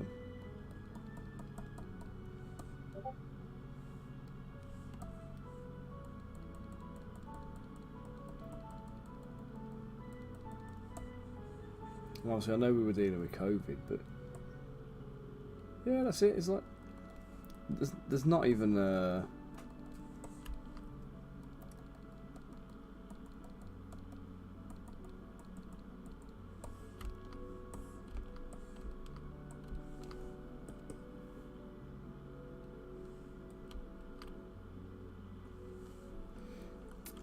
well, they've got cleaners in the schools, haven't they? But like, they're just not.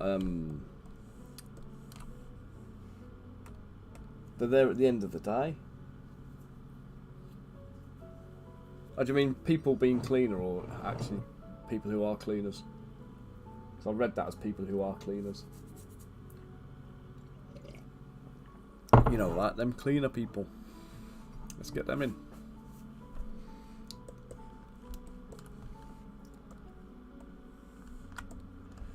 I don't know what that accent was, by the way.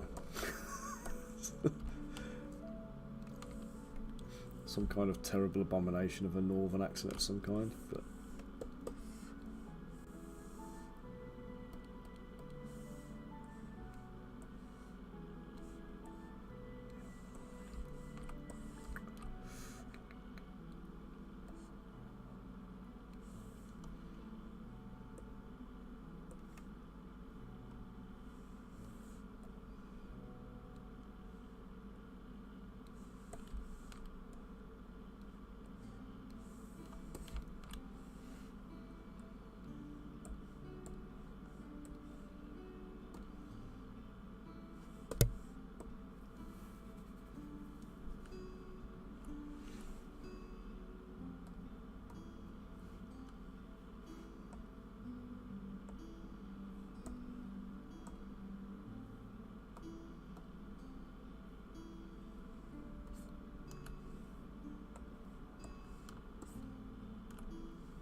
a bit better. Let's use that shape. Let's go with that.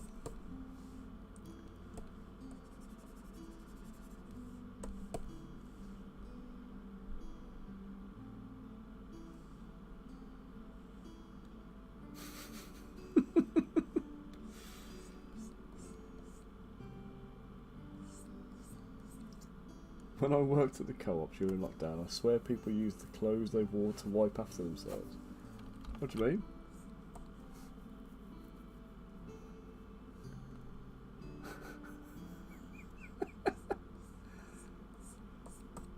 God, I remember Hayley coming home after shopping, being completely paranoid about the whole thing.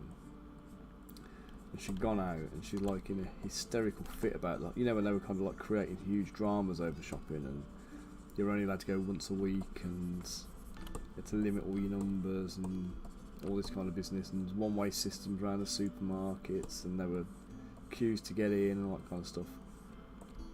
And I remember she used to go to the shops. She used to go and get the shopping in. And then when she'd come home, she'd stand in the porch, strip off, and refuse to leave her, refuse to bring her kind of contaminated clothes back into the house. So she's standing there, stripping all the kind of like outer clothes off in the porch, in full view of like all the neighbours and everything, because she was so paranoid about the, you know, what she'd touched and picked up and stuff during the shopping. And in retrospect now, bloody ridiculous, isn't it?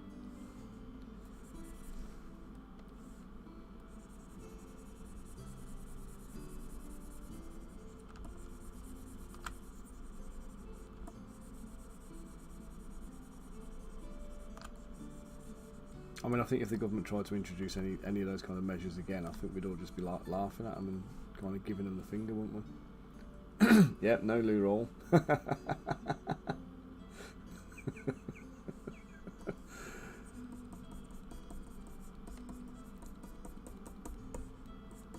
No, you just let it wait till it crusts up enough that you can use a wire brush to kind of like get the get the crusts off.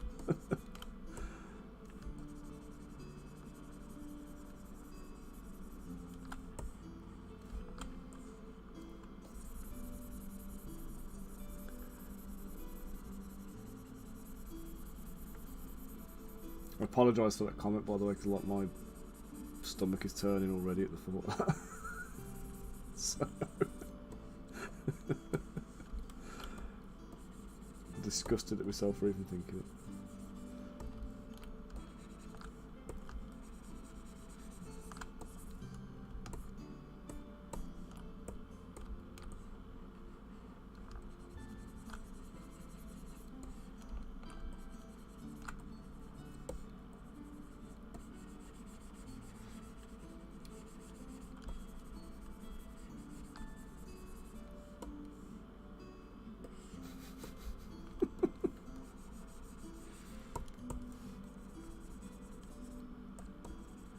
Certainly not hunger.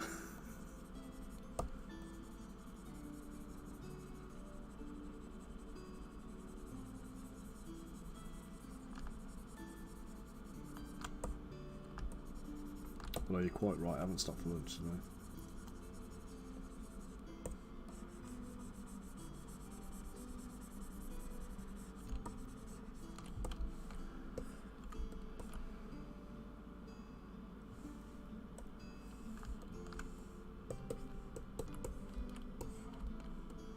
Do you know what? I just don't like the wings. I don't know what to do with them, so I'm just going to take them off and leave them.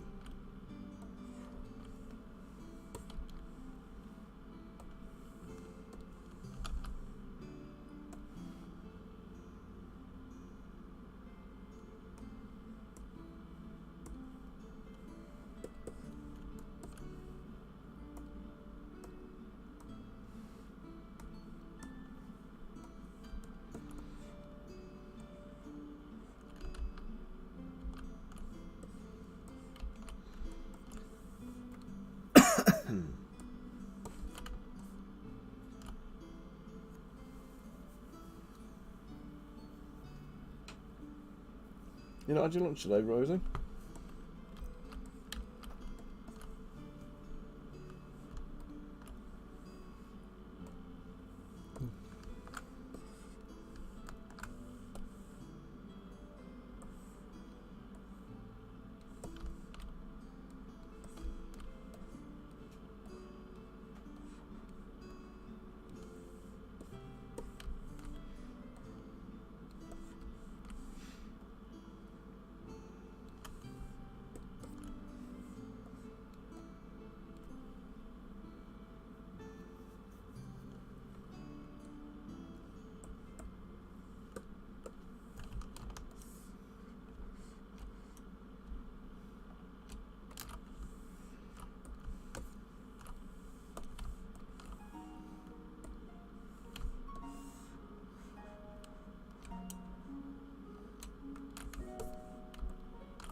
Oh, you're not at work at the moment, Rosie? I just assumed you were at working on your lunch break.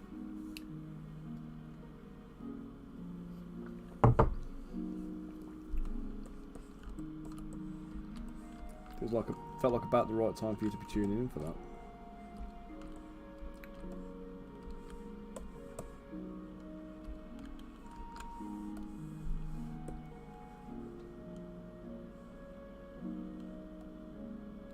Yeah, I know about going. He's got to go to the birthday party, but I didn't realise he was not at work. If that makes sense, I might have missed. If you said that, I might have missed it.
curve.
Happening.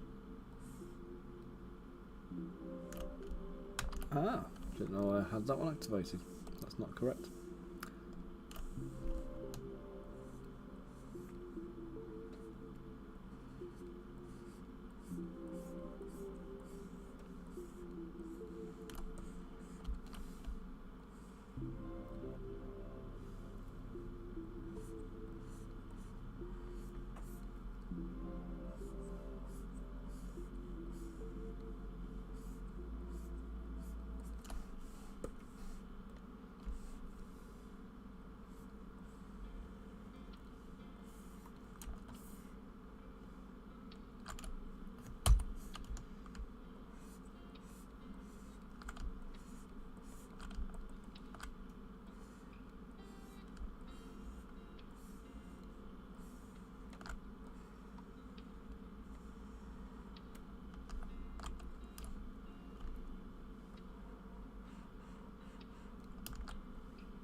Oh shit, when did I meld all that together?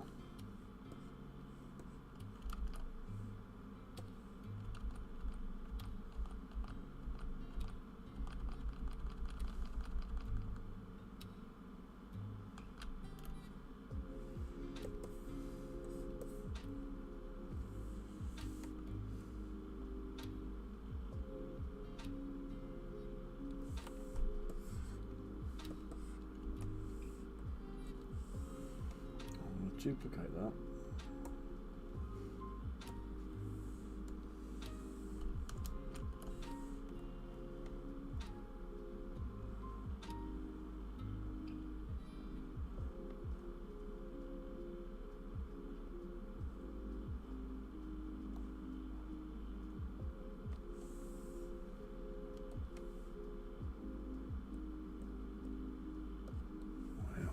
Water group. Ouch. And then I need to. What am I doing? Right here. Let's take that. Let's use a bit of that. Scrub them out. Front and back.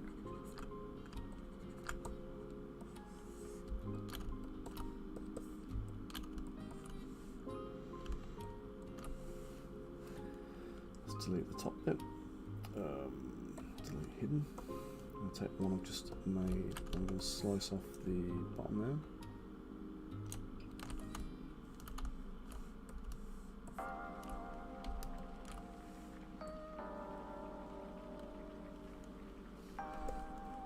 So I'm going to clean up on these lines. Don't know why they're so rough, to be honest, because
back.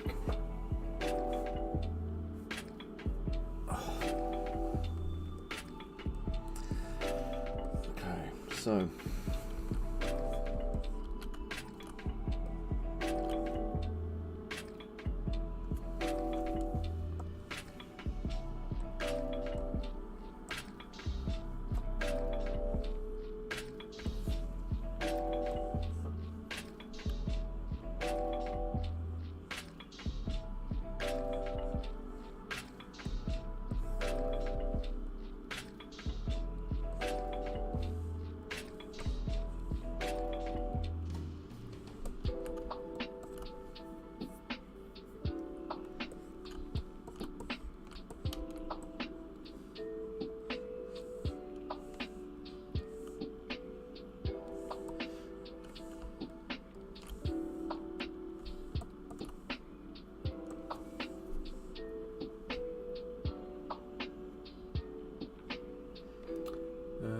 stroke, lock start, lock end, bend end. I'm going to go for snap as well, and curve modifiers. Set the starting intensity large, the end intensity low. I'm going to click about there, 2/3 of the way across, and pull it over to the side. Right. Now, that big I reckon. Oh, too big. Too small. Way too big. I'll do.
A few little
slice the bottom off it now.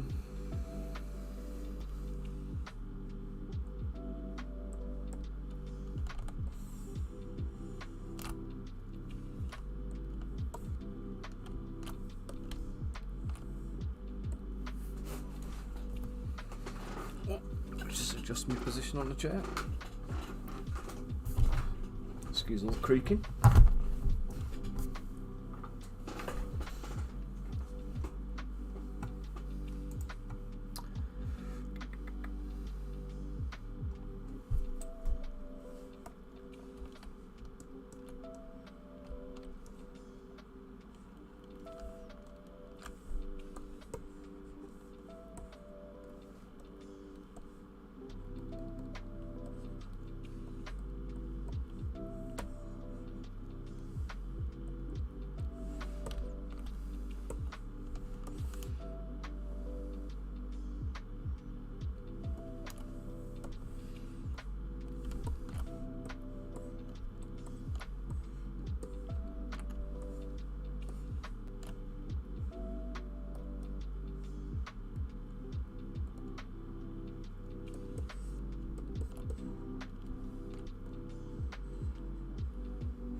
Dynamish again.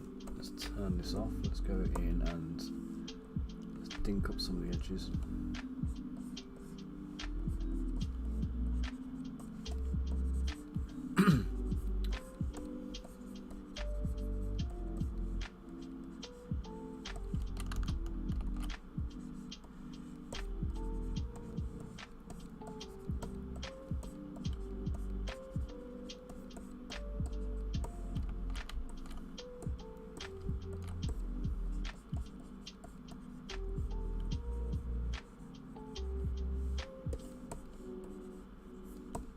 Do this, we're going to damage the edges a little bit, and then we're going to go and put some scratches in there and some dents. I'm just doing this like irregularly. I don't want to kind of make it look too too uniform. It's going to look rough.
loads of stuff getting in my way here on the screen, so I'm just going to hide it all.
Where's the stuff?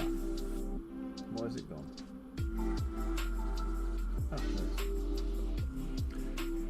I was starting to panic then, I thought I'd lost the stuff. Okay, let's get in with scratches. High intensity, low. Turn off laser mouse.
divots in there, like it's been hit with a mace or something blunt, or it's been clobbered against something hard.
Merge this whole head together now.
What's this bloody stuff called?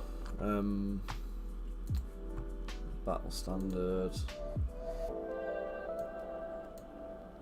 Infernal power.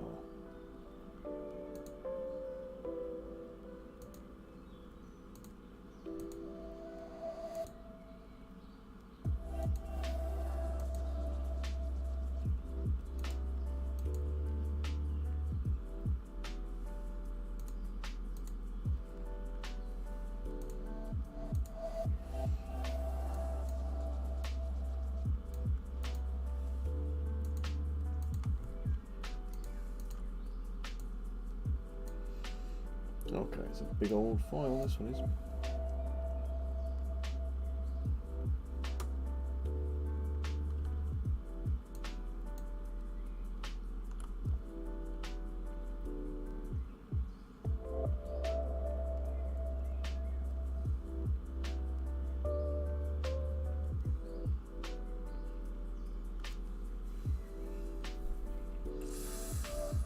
Well, that was a mistake.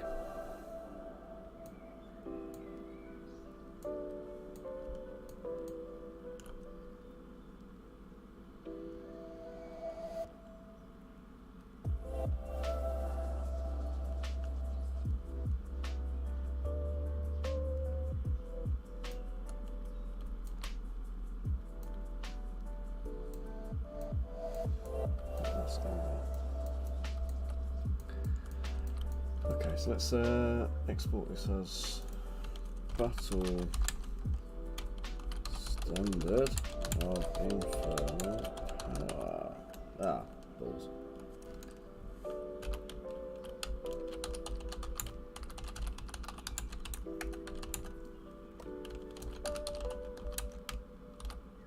Which one, mate? What was the mistake?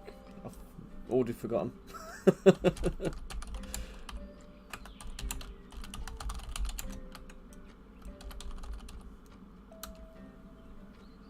Okay, let's just export that then.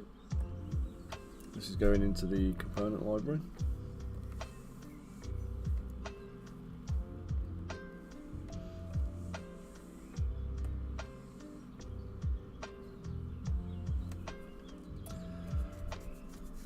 Oh, I might have done. I can't remember what I did though.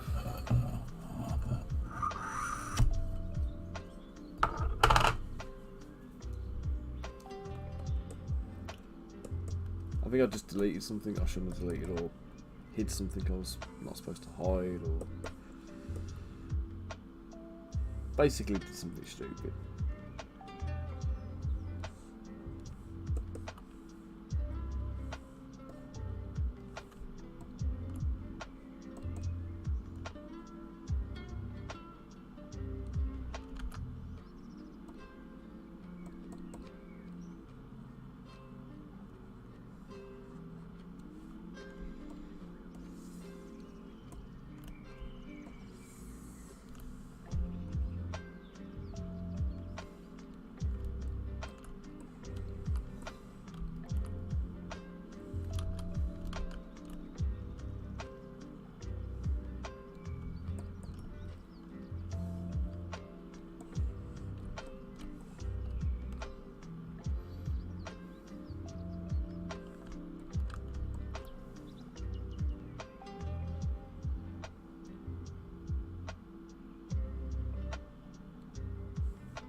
I think I'm ready to get this posing now.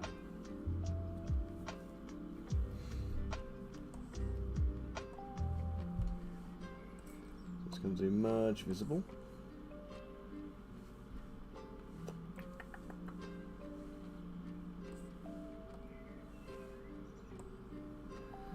but I think I might have to leave posing until tomorrow because I've got some product stock stuff I've got to get done for UK Games Expo, and I've got to go and pick Jacob up from school, so I need to do a few things before I do other things. That makes sense?